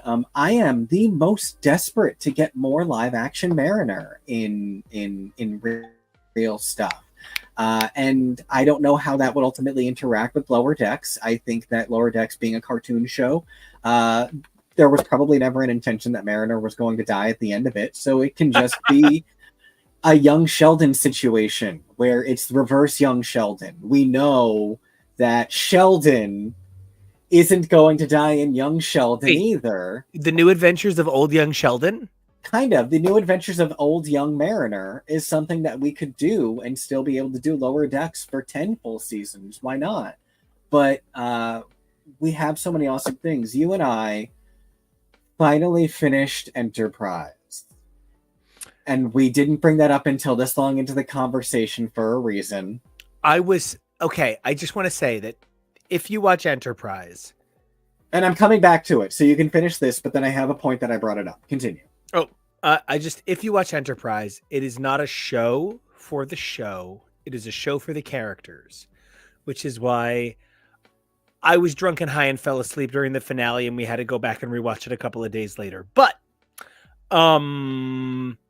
I can't recommend it. I just can't recommend it. I can't recommend it. But if you need to watch every single thing Star Trek, or you will feel empty inside, you can choose to fill that hole with more whole.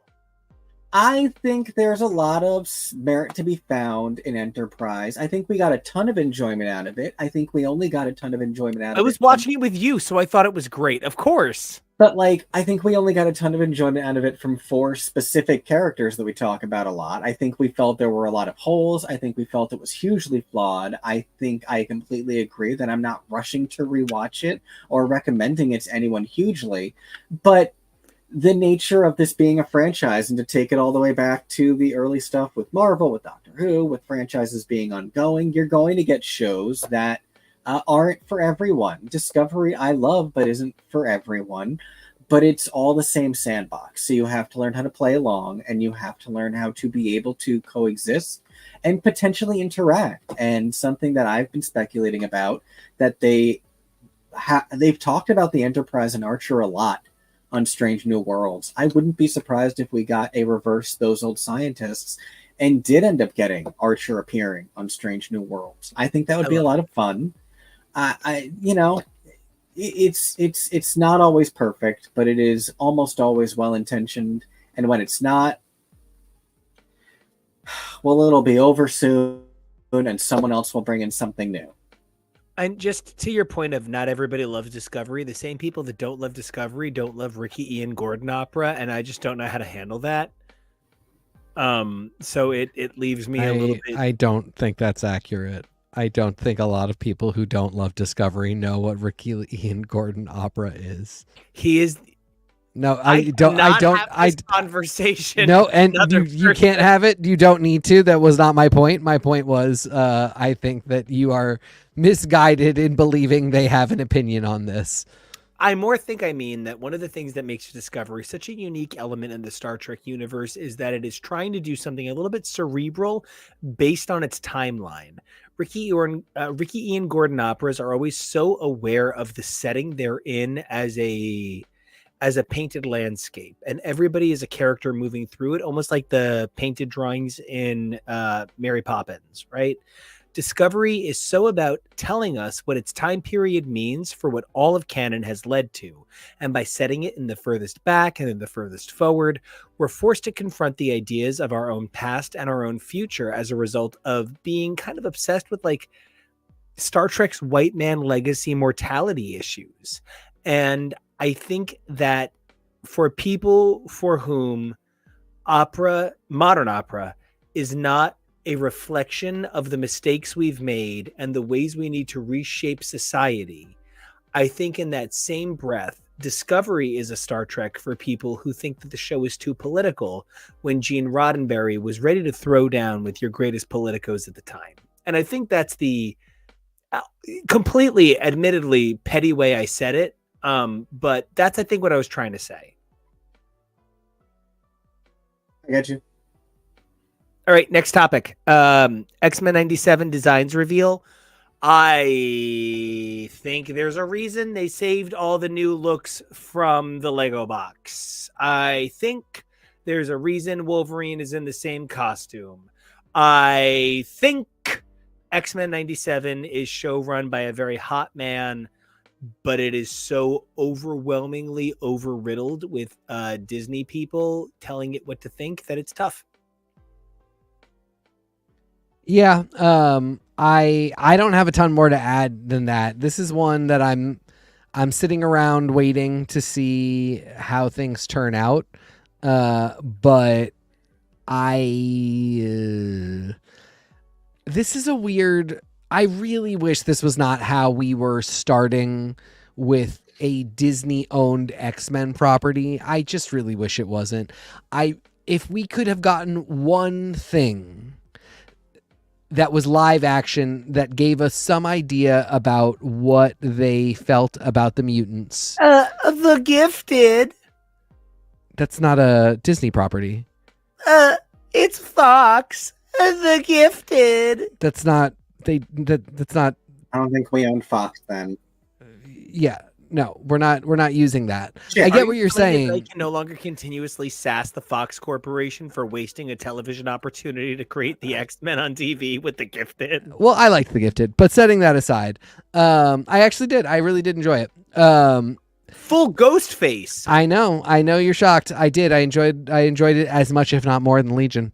Yeah, I enjoyed it. I Legion is Desperate Housewives good. Are you kidding? I enjoyed it. I didn't You didn't finish it. I wouldn't have finished Desperate Housewives if I knew how it was going to end too. I didn't say it was as good, but I did enjoy it as much.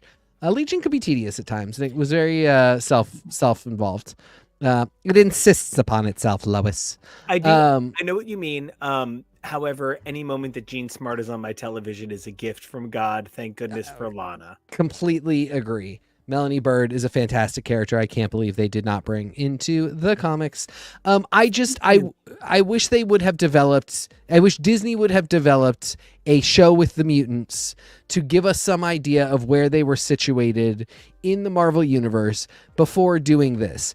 If this is just a nostalgia grab for millennials who loved the X-Men the animated series, that is very underwhelming. And even if they're really fun stories, I'm just, it's going to be a fun weekend with my husband watching the show, and then that's it. If it is somehow indicative of something that's happening with the mutants in the MCU live action, I don't think this is the way to show that. If this is the same Charles that appears in Multiverse of Madness, or if that's the same Charles, if they're all the same Charles as the one in Deadpool, I think this is a weird way for all of this stuff to interact. Yeah, I mean, it's fine. All these character designs look very cleanly updated, like very cleanly updated versions Except of Beast, who looks like he is literally drawn by a different animation studio. And I mean, that might, yeah. I really agree with a lot of what everyone's saying. I especially agree with what you're saying, that I really hope this isn't in any way interactive with the MCU.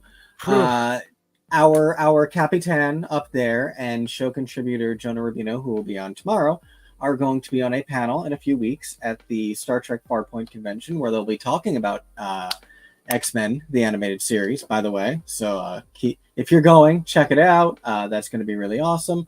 But something that Jonah was talking about as he was brushing up, to familiarize himself more, to be better prepared for the panel and getting his notes ready and everything. He was talking about how he really does feel like, yeah, there is in some ways a need for a final season to bring the characters back. It is a bit of a cash grab, but like all art for money is essentially a cash grab at times, and that's okay, as long as you're making something good. But I'll be really disappointed if this ultimately is tried to tie into anything with the MCU other than it being a multiverse. And something that you said that very much pinged for me is I wish they would explore television as an avenue to do the mutants and to do the X-Men and do things like that. Something I really, really wish they had done with Spider-Man if they'd owned him instead of having to split him with Sony. Spider-Man being a street level character who is so universally loved would have been an amazing television character and would have been something amazing to do, especially as television production standards have been getting better and better and better. Today, of all times, a live-action Spider-Man television show is something you could do amazingly well. And that's something I feel the same about for X-Men. I feel like standards for television production have gotten to a place where, Doctor Who is doing 8 episodes this season. That kind of sucks, but it's so they can make it look amazing, and they could make an X-Men TV show in live action look really fantastic for 8 episodes and do stuff with that. You can do things with, we have let me bring it up, the avenues for stuff like, I'm vamping, but the Marvel Spotlight is what I'm trying to get to. We have the Marvel Spotlight. I just want to say, I can't believe they didn't update Jean from her Klonopin pass out outfit. Oh my God, but I love that outfit so much I don't care. I do. It's so stupid, 90s iconic. Well, Kevo, since you were amazing and you brought these up, do you feel these should have been maybe Marvel Spotlight instead of like generic Marvel animation? No, well, I don't care. No, I don't. I think I agree with what Kevo's saying. I'm so sorry, Kevo. No. I agree with what Kevo's saying so for one thing, you're right. Both X-Men and Spider-Man would make still fantastic. I mean, again, like I thought The Gifted was good. It was entertaining. The effects were fine. Like the mutants' powers were fine. And that was years ago at this point. The one girl from Bunheads who played Polaris deserves an Emmy, and yes, everybody else can go take an Emmy. No, that's not correct. The girls who played the Cuckoos were great. The girl who played Reva Frost was fantastic. Ooh, Reva Frost was great. What's that? Yeah, I agree with the latter. Yeah. Even when I didn't love it, I felt it had a lot of potential, and I wanted Yeah, to love it did have potential. It was entertaining. Jamie Chung, Real World Goddess, who played Blink, actually Yes. fantastic. Oh my god, Yes. I constantly forget she wasn't the Blink in the film. Yeah. Blonde, yes. Yeah, that's Fan Bingbing, who wild actor. Who blinked out, evidently. Truly. So it's funny because you are absolutely right that there would be no better time for a streaming series with these two properties that are Marvel's biggest properties that they would never want to do on TV first because they want to use them as their flagship. They want them big posters, big screen, big lights. I think the kind of compromise would have been to do, the show to do before the X-Men film would have been like Xavier's School. And it would have been, because the thing everybody talks about when we talk about what's going to happen with the X-Men in the MCU, who's going to be our POV character? Because that's such an important thing with the X-Men. If you are Gen X, your POV character was Kitty Pryde. If you are younger Gen X, older millennial, it's Jubilee. If I can one of the things that I think is a little bit hard to talk about is the fact that I think Anna Paquin played Kitty Pryde. But they told her she was Rogue. Yes. Yeah. They wrote Kitty Pryde though. And I don't know. It's hard for me because I think that Rogue is basically if Kevo was Southern. And so like, that's my husband. That's somebody I love so much. And I just think that like, it's a really exciting opportunity for new fans to get to know other versions of these same characters. And that's the problem with getting too attached to like this iteration because they used Rogue because she was here, but wanted Kitty. So they just were at a time at media production where they were like, we don't care. We'll just put Kitty's personality on Rogue's body because that's who you want to see. No one will care, but we did. And I think, if they were to do like Xavier's School as the first MCU live action property that really focused on the mutants, it would be a really good chance to give us POV and play around with who the audience resonates with. This is kind of what they've done with Iman Vellani. They gave her a show. Yeah. They kind of played around with like, what do people resonate with this girl? And then they put her in a film where she is kind of the POV character for broader goings on in Space Marvel. Now, granted, a lot of the stuff had been introduced before. It's a little different. What? Well, I just want to say, I think part of what it's hard to talk about because like I think what they stumbled onto with Iman Vellani is that she is basically Kamala Khan on social media. Yeah. Tom Holland is Miles Morales, but like he's a little white boy. Yeah. So, part of what they found a way to do was kind of graft that comic character onto a real person with a real person that is the comic character. And I think they could find a really great group of teens to be some young X-Men. Oh, for sure. I keep saying Xavier's School, but of course it would be called Academy X. And I think you could find 5 kids to play the Academy, to star as the Academy X kids to establish whatever's going on with the mutants, and to give us a soft entry before, and those kids would then show up. Probably not as much, probably not as big a deal, but they would show up in the X-Men film to be like, it's at Xavier's, like they're taught by Storm, they're taught by Scott Summers, and then the movie would be about Storm and Scott Summers and the rest of the X-Men. I think that would be the way to do it. This is all fine. It's fine. It's not a travesty, but I'm also not super excited. The character designs all look very clean. They look like the platonic form of each of the X-Men animated series characters as we knew them from the animation of the original cartoon. Great. Let's run it and let's move on. I'm good. Yes. Let's run it and let's move on is unfortunately really what I am also feeling. Yeah. I am also feeling let's run it and move on Thunderbolts. Yeah. I am so excited for the possibility of getting a Thunderbolts movie, but unfortunately, it doesn't seem to be based on either version of Thunderbolts I love. It seems to be based on the fact that they have the TM on the character's name, the Thunderbolts, and that's just going to be what we do. This is another one where, go with what we've got. The idea that you are adapting comic book stories is the point of this whole thing. Okay, but then why is Sabretooth dressed up as Spider-Man in the middle next to one of the Eternals? This imagery is... Why does Bucky have a TO virus arm? No, that's just absolutely for my personal fantasies, and I'm not going to even point that out, and they might change it. He was just, and he's someone who always, I'm never sure how I feel about him, but he's in the headlines recently talking about how jazzed he is to get back to filming, how excited he is to return to the character of Bucky. You know, he's been doing this forever, but he still really loves it. And, you know, whether audiences react for better or for worse, they are making these things with the best of intentions, and they just want people to have fun. And so he is genuinely stoked. So seeing that after, like, God, 13 years that character has been in cinema, that's really cool. We've seen people want to jump off ship after 2 years of a character on a TV show. So, like, Yes. Believe Constance Wu. You know, one of the things I think about the Thunderbolts film that is really important to think about is that they are repeatedly rewriting this. Yeah. So when people get a little bit nervous about the state of the Fantastic Four film, I understand. But I am maybe a little more, you know, it's something that I draw back to the 2016 election and something that Tori said to me.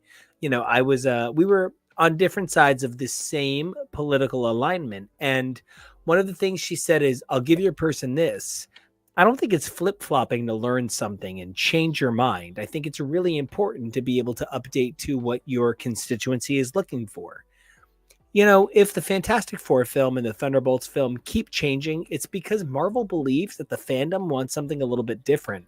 I would be much more happy to support a Marvel that looks to support me as a fan than necessarily stick to their guns on what they designed in 2017 at some summit featuring creators that are no longer attached to those films. So, if this Thunderbolts kind of looks a little bit like the sexiest version of color forms I can imagine, I'll live with it because it's something a little bit better than a stagnant and maybe faded version of the MCU from 7 years ago that they're forcing on me now. Yeah, I agree. Rewrites are fine. We know the difference between they did rewrites and there was chaos and they were writing things. See our next topic. Right. Yeah. I'm very interested to see about Lewis Pullman as the Sentry, which was a recent piece of news announced. He does not give me Sentry vibes when I look at photos of him, but you know, that's I'm being a little bit shady, and also we will just see what happens. You know, Yelena Belova was not like somebody I thought to myself, oh man, Florence Pugh. That's the actress, and look what they did. So, you know, maybe they could make Sentry into something kind of special. I'm just really worried. Lewis Pullman is a brown-haired man, and I just can't see another horrible blonde wig. There's season 2 of House of the Dragon is about to come out. Listen. There is a critical mass at which your body poisons itself by seeing too many shitty blonde wigs. We know we've got that Hemsworth brother as Geralt. It wasn't any better when it was Henry Cavill, by the way. But I can't see another but at least dude. The hair was, It's just ugly. It's just rough. So that's a real big concern for me. Blonde men exist. You know, they deserve representation in the media. So if you could just hire a blonde man to grow out his hair and play the Sentry, I think that would be safer for all of us. I know it's very important that we support our wig styling community, but maybe they sit this one out. And you're saying that as a brunette, so... Hey, girl. Yeah. I also sort of feel like there's a ton of actors privilege who have never been cast in major Marvel roles who could use a major Marvel role that nobody gives a shit about what they look like. There are so many incredible roles that somebody like Daniel Day Kim could step into that, even Gambit's Channing Tatum could step into. These are actors that are constantly lobbying for Marvel roles. I frankly do not give enough of a shit about Bob Reynolds to really care that you tap into that blonde drug addict who can't wait to betray his family. And honestly, I was being partially facetious. I do hope that they just leave Lewis Pullman alone. I think if it was Steven Yeun, they would obviously not have put him in a blonde wig. I feel like if they hire a white man, they will put a blonde wig on him. That was more kind of my point. At the end of the day, I think we should all remember that I almost said Raul Esparza. Oh my God. Raul Julia. Oh, wow. Raul Julia played M. Bison. Yes. And we were all really into it, even though the actor that played M. Bison should have played Ganon a year later. You can do some weird things with casting, and it does not mean that the character is lost completely in their visual representation. You're 100% right. First comment from Tori. We are 5 seconds away from Tori's rant about brown-eyed kids of blue-eyed parents with this wig rant. LOL. Tori, when we were in our early 20s, you went on some kind of rant about Punnett squares that has penetrated my brain and lived there for the last 18 years. I think you mean penetrated. Penetrated, yes. You penetrated my brain with that, and that is on the quilt that is Tori. There would always be a Punnett square, believe you me. We talked when we covered Echo about the nature of having a lot of different writers come in and having these things be made by committee and having these be made with a ton of edits and what that really does to art, and us feeling like, ultimately the art that came out, we really enjoyed it. And I think it's a matter of you have to wait and see what the product is. You have to know who the team is who's making it. You have to know what their intentions are. And I think, the MCU always has the best of intentions. We're not always sure about Sony, though. And so there really is an over-under on how much can you really tolerate when it comes to art not living up to your expectations.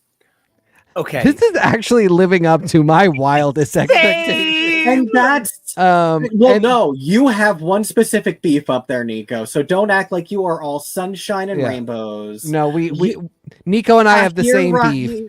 Tahar Rahim's character, you get so snitty about. Yeah, there's the face. We don't appreciate that Ezekiel Sims is playing Moreland and that neither of them is a super hot ripped old dude. Super hot ripped old dudes exist.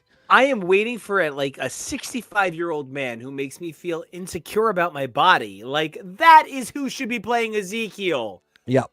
Oh my God. It should be I do think it is pretty fucking funny that the one trait they have kept is that he does not appear to be wearing shoes a lot of the time. Well, okay, if I can. You know why. Yes, because show feet. I got size 13s. I really get the request. But I want to say that if Ezekiel Sims is going to be shown, he should have the he should have the charisma of a Harrison Ford, the body of a Jack LaLanne, and I don't know, the acting chops of a Sir Laurence Olivier. The character is such a complicated, nuanced thing. He is, Sealy from Color Purple, but white and terrible. It sucks because he just should be playing Moreland. It is Moreland. He's functionally Moreland. Unless this is like a JMS early Spider-Man levels shock reveal where he is only trying to destroy them to protect the spider totem or something. I guess, but he does appear to be sucking the energy out of them and weakening when he can't do that. So I think he's playing Moreland. Or one of the inheritors. I'm sure they're not going to call it that for whatever reason. But he should just be Moreland, and that's fine. And Ezekiel Sims would have been great for Tom Holland to meet and have a mentor. So this is a bit of a disappointment for that. Other than that, my wildest expectations for this film were bargain basement low. And they are grabbing onto that bar. These were like buying an eBay pallet levels of bargain basement. Truly, if you get one iPod Shuffle from the original run in there, you're like, this was worth the $37 that I paid for this gigantic pallet of stuff I'll never use. And I got 5 iPhones here. Yeah. Sydney Sweeney looks fantastic as. So this is the thing. I tweeted about this a while ago, and I just still think it's so funny, and I think it needs to be repeated every time. Sydney Sweeney is playing Julia Carpenter and wearing Julia Carpenter's original Spider-Woman outfit from the 90s, the iconic ForceWorks outfit that so many of us love so much. Dakota Johnson is playing Cassandra Webb, who in the comics is like a septu, maybe octogenarian woman who sits on a web throne and does not move and just makes spider proclamations, and is, by the way, a mutant. When she's in her day clothes walking around harassing these poor girls, Dakota Johnson as Cassandra Webb is dressed like Julia Carpenter dresses in the comics today. I just need to point out that Dakota Johnson's character, Madam Webb, is based on June Lee, Stan Lee's then 70-year-old wife. Yes.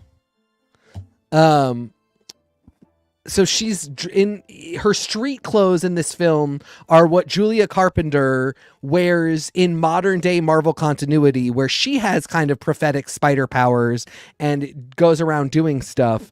But Mama could wreck me in that outfit. Goddamn. Dakota Johnson's spider person costume is an athletic version of the old woman Madam Webb's costume, and the only place we have seen this is on a bottle of ocean spray. And she's giving such Maddie Franklin vibes from this trailer. Okay. Yes, and yet Celeste O'Connor is playing Maddie Franklin. And who is Isabella Mercer playing? Who's the third one? I thought she was playing Aranya. Thank you. Yeah. Anyway, this is wild. I don't think this is going to be a good movie. I think it could be really campy and really cunty and really stupid and just enjoyable. I can see like 25 different drag looks coming out of this. I think the writing will be so bad if Dakota Johnson and Sydney Sweeney, particularly these two, because I've seen them do this, if they commit to the campy, crappy acting or writing with their acting, they're really going to sell things. Like the meme of he was with my mom right before she died in the Amazon studying spiders. Like that quote has become such a meme. I think there's so many opportunities to quote this stupid movie. Let me ask you a question. Yeah. When you were a kid and you were like 9 years old and your parents had abandoned you to, run off to the Amazon to study spiders, evidently. Yeah. And you made yourself dinner. You made yourself a grilled cheese. You put cheese on bread and you made it hot. And you said, that's grilled cheese. And then one day you were 33 and you were a jillionaire and you were eating at the personal pop-up of Spago that you convinced your buddy Wolfie to open. And he made you a grilled cheese with 3 kinds of rare cheese and the bacon from Miss Piggy herself. And it was the greatest grilled cheese you've ever had. I'm going to be really honest with you. My expectations for this film were 9-year-old grilled cheese. If I come out of it with even the notion of the Spago grilled cheese, it's $1 billion film. I feel like a lot of what is surrounding this film ties into our wider theme for this episode about preconceived notions and over speculation. And, there's a lot of news items that have been coming out that have people incredibly worried. We still don't know exactly when this movie takes place in time. Really? Oh no! Now they're basically saying that we've got the Beyonce. It's its own timeline and it's a non-specific time that it takes place. There's set dressing of this, so this was a lot of effort to put physically on set. If they're nebulously not committing to a time, so that's fascinating to hear, and it's always interesting to hear what ends up on the cutting room floor. We won't know. We're not going to know at all. What? I said Sean Paul because Sean Paul is on Naughty Girl, which is on that album. And it is such a specific thing they're trying to evoke. And I could not help but think about what you were trying to say, Kevo. It really is about evoking an idea in a certain generation's mind. people younger than us aren't going to appreciate 2003 as an identity for this film. Yeah. All right, we are definitely at I think the end of our news cycle. But one of the things that I really want to point out about this film that I am so excited about is the major sort of major vibe that this film is giving me is that it was going to be a part of the bigger Spider universe, and now, nah, son, it not. And that's such a shocking thing. Kevo, this reminds me most specifically of something that was just officially canceled, and it so dovetails into tomorrow's coverage. But, the Teen Wolf spinoff Wolfpack was officially canceled today by Paramount Plus. And originally it was going to be a sort of a Teen Wolf spinoff, and then they changed their mind. And now here we are sitting at the cancellation of what might have been the spinoff of the TV film spinoff of the TV show spinoff of the 80s film franchise. I believe from start to finish, 18 months from the announcement, there was going to be a Teen Wolf movie, which, yes, originally it was said that it was going to lead into Wolfpack and then was completely unrelated, but they started around the same time. And now within 18 months, yeah, the entire thing sort of ultimately fell apart. And I feel like that's what happened here with Madam Web. We were told that this was going to possibly have Tom Holland in it, and then we heard that it might be Andrew Garfield. We heard some tricklings that it was going to connect to Venom and possibly Venom 3, which is now looking like it's going to be Toxin, though I think everybody's misreading that and it's going to be Null. If, this can be Julia Carpenter, Maddie Franklin, Aranya, then I think, Null can be Toxin, can be Null. I'm not really worried about it. But, I really think that is a lot of what happens with things like Dark Phoenix, where they purposely were so confused about what they were doing between Vuk and Lalandra and a number of other changes that they wanted to get the term X-Men out of the title of the film.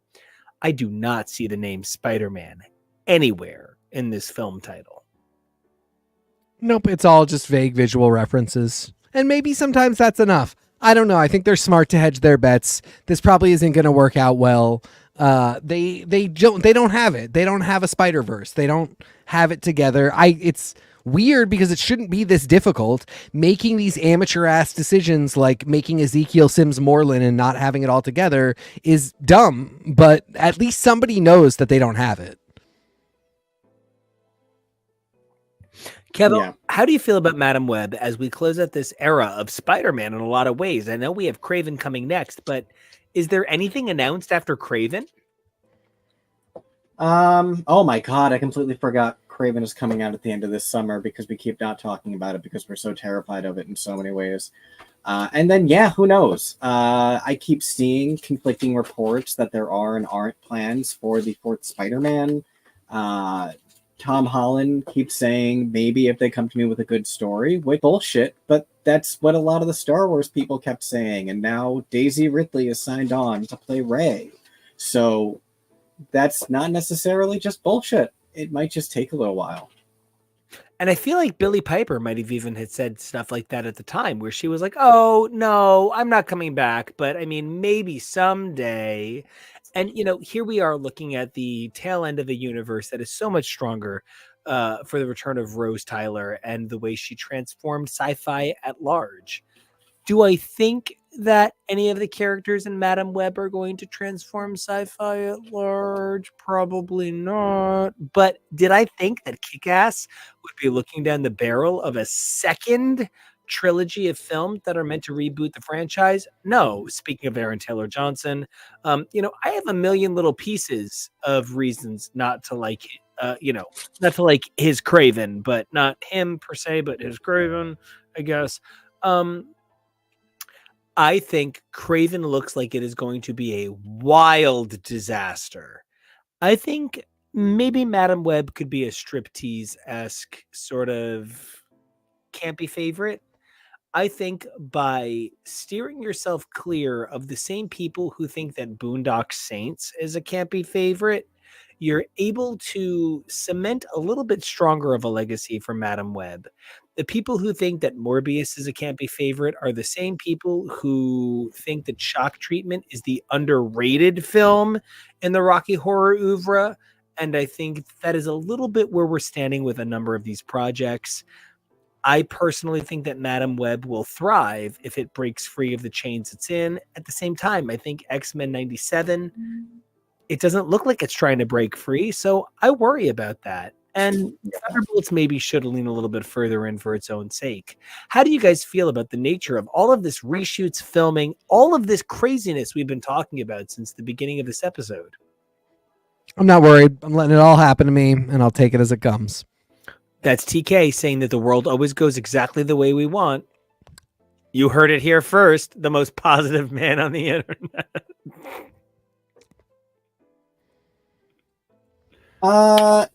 I think, the world is just so impatient these days as part of the huge problem with so many things all across the board. And I think we need a lot of patience to wait and see how things shape out, to wait and see how the Millie Gibson of it all is going to turn out, to see what Deborah and Elden Ring are going to even be doing on Daredevil. It's going to require waiting until it actually gets released and digesting it. And, but that's tough. And I have ADHD too. So who am I to talk? I mean, I can't wait to see Elder Scrolls being born again. I think that's going to be a really important thing. When we talk about Daredevil, we talk about a character who isn't necessarily defined by his side characters, but is defined by a general identity of what his side characters represent. Karen Page is perhaps a little bit more replaceable than Foggy Nelson. I do not want to see either of them go anywhere. Personally, if somebody gets Guardian Deviled, I would rather it be Foggy, but it's what it is. I'm really excited to come back tomorrow and talk all about the unfair, terrible episode of Drag Race, the unfair, terrible episode of Traders, and the unfair, terrible episode of The Floor. Honestly, wow. I have a lot of rage tomorrow, and we're going to see what happens. I am basically a bad guy in a Crash Bandicoot game. It's that level of going to be frustrating for my enemies. But, Kevo, you pulled this episode together in, I want to say, 4 hours.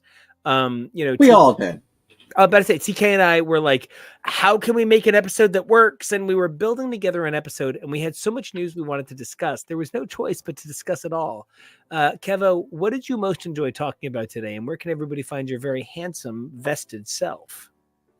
What did I most enjoy talking about today? Just all of it, because it's really interesting how much this is such a hot topic across all of our fandoms right now. The way that we are interacting with entertainment news media, and the way that people are frustrated with the fact that they feel like these news items ruin their programs. But the fact is, it's the new state of being. It's the new state of news entertainment, and we just need to adjust our expectations and be able to say, yeah, we know some stuff, but we don't know everything, and stuff can always still surprise us, and try and enjoy it for what we end up getting. And until then, you can find me over on the socials at Kevoreally. That's Kevoreally. Teak, what do you think, and what has been your favorite topic today? Definitely Madam Web. I can't wait. It's going to be great. And if you want to talk to me about it, you can do so at TK Elemental. Nico, what's been your favorite topic today? Oh, I wonder. It's going to be Daredevil. I am so excited about the future of Charlie Cox continuing on in this character. Ben Affleck, I think it's one of those things. Ben Affleck played Daredevil the way Michael Keaton played Batman. Oh, good. Someone did it. Now we can talk about it and refer to him forever, but I don't think he really defined the character. Charlie Cox gave such a beautiful, one-of-a-kind performance to Daredevil that as Daredevil fans, we'd been waiting for our whole lives, and we could not have been more grateful to get. just knowing that this man, this actor, is coming back to give his art to this character is such a beautiful thing. And I cannot wait to talk about it with you guys. But until then, we got some Drag Race, we got some Traitors, we got some The Floor. Man, I was betrayed by game shows all week. And 3 different reasons for the betrayal. But I have had such a great time talking about this show, and I cannot wait to talk about the future of our program with you guys. And until then, you guys can catch me at Nico Action. It's NICOACTION, and we got 6 things for you to do. Like, comment, subscribe. You guys are doing those things so well. We love that so much. But 3 things we want to make sure that we are requesting that you guys do at all times. Number 1, stay safe. Number 2, be brave. And number 3, evolve daily. Why? Because the world's crazy. And if you can do that sextagon of things, then we're going to see you guys on the other side of that sextagon. That cannot be correct. Hexagon? Hexagon. Ooh, yeah. But it's 6. Yeah, but it's hex. He's right. Hex is 5. It's No, 7. that's a pentagon, babe. You're just tired. All That's right. why we need to hit the button. We love you all. We'll be better at math tomorrow. Uh... Good night.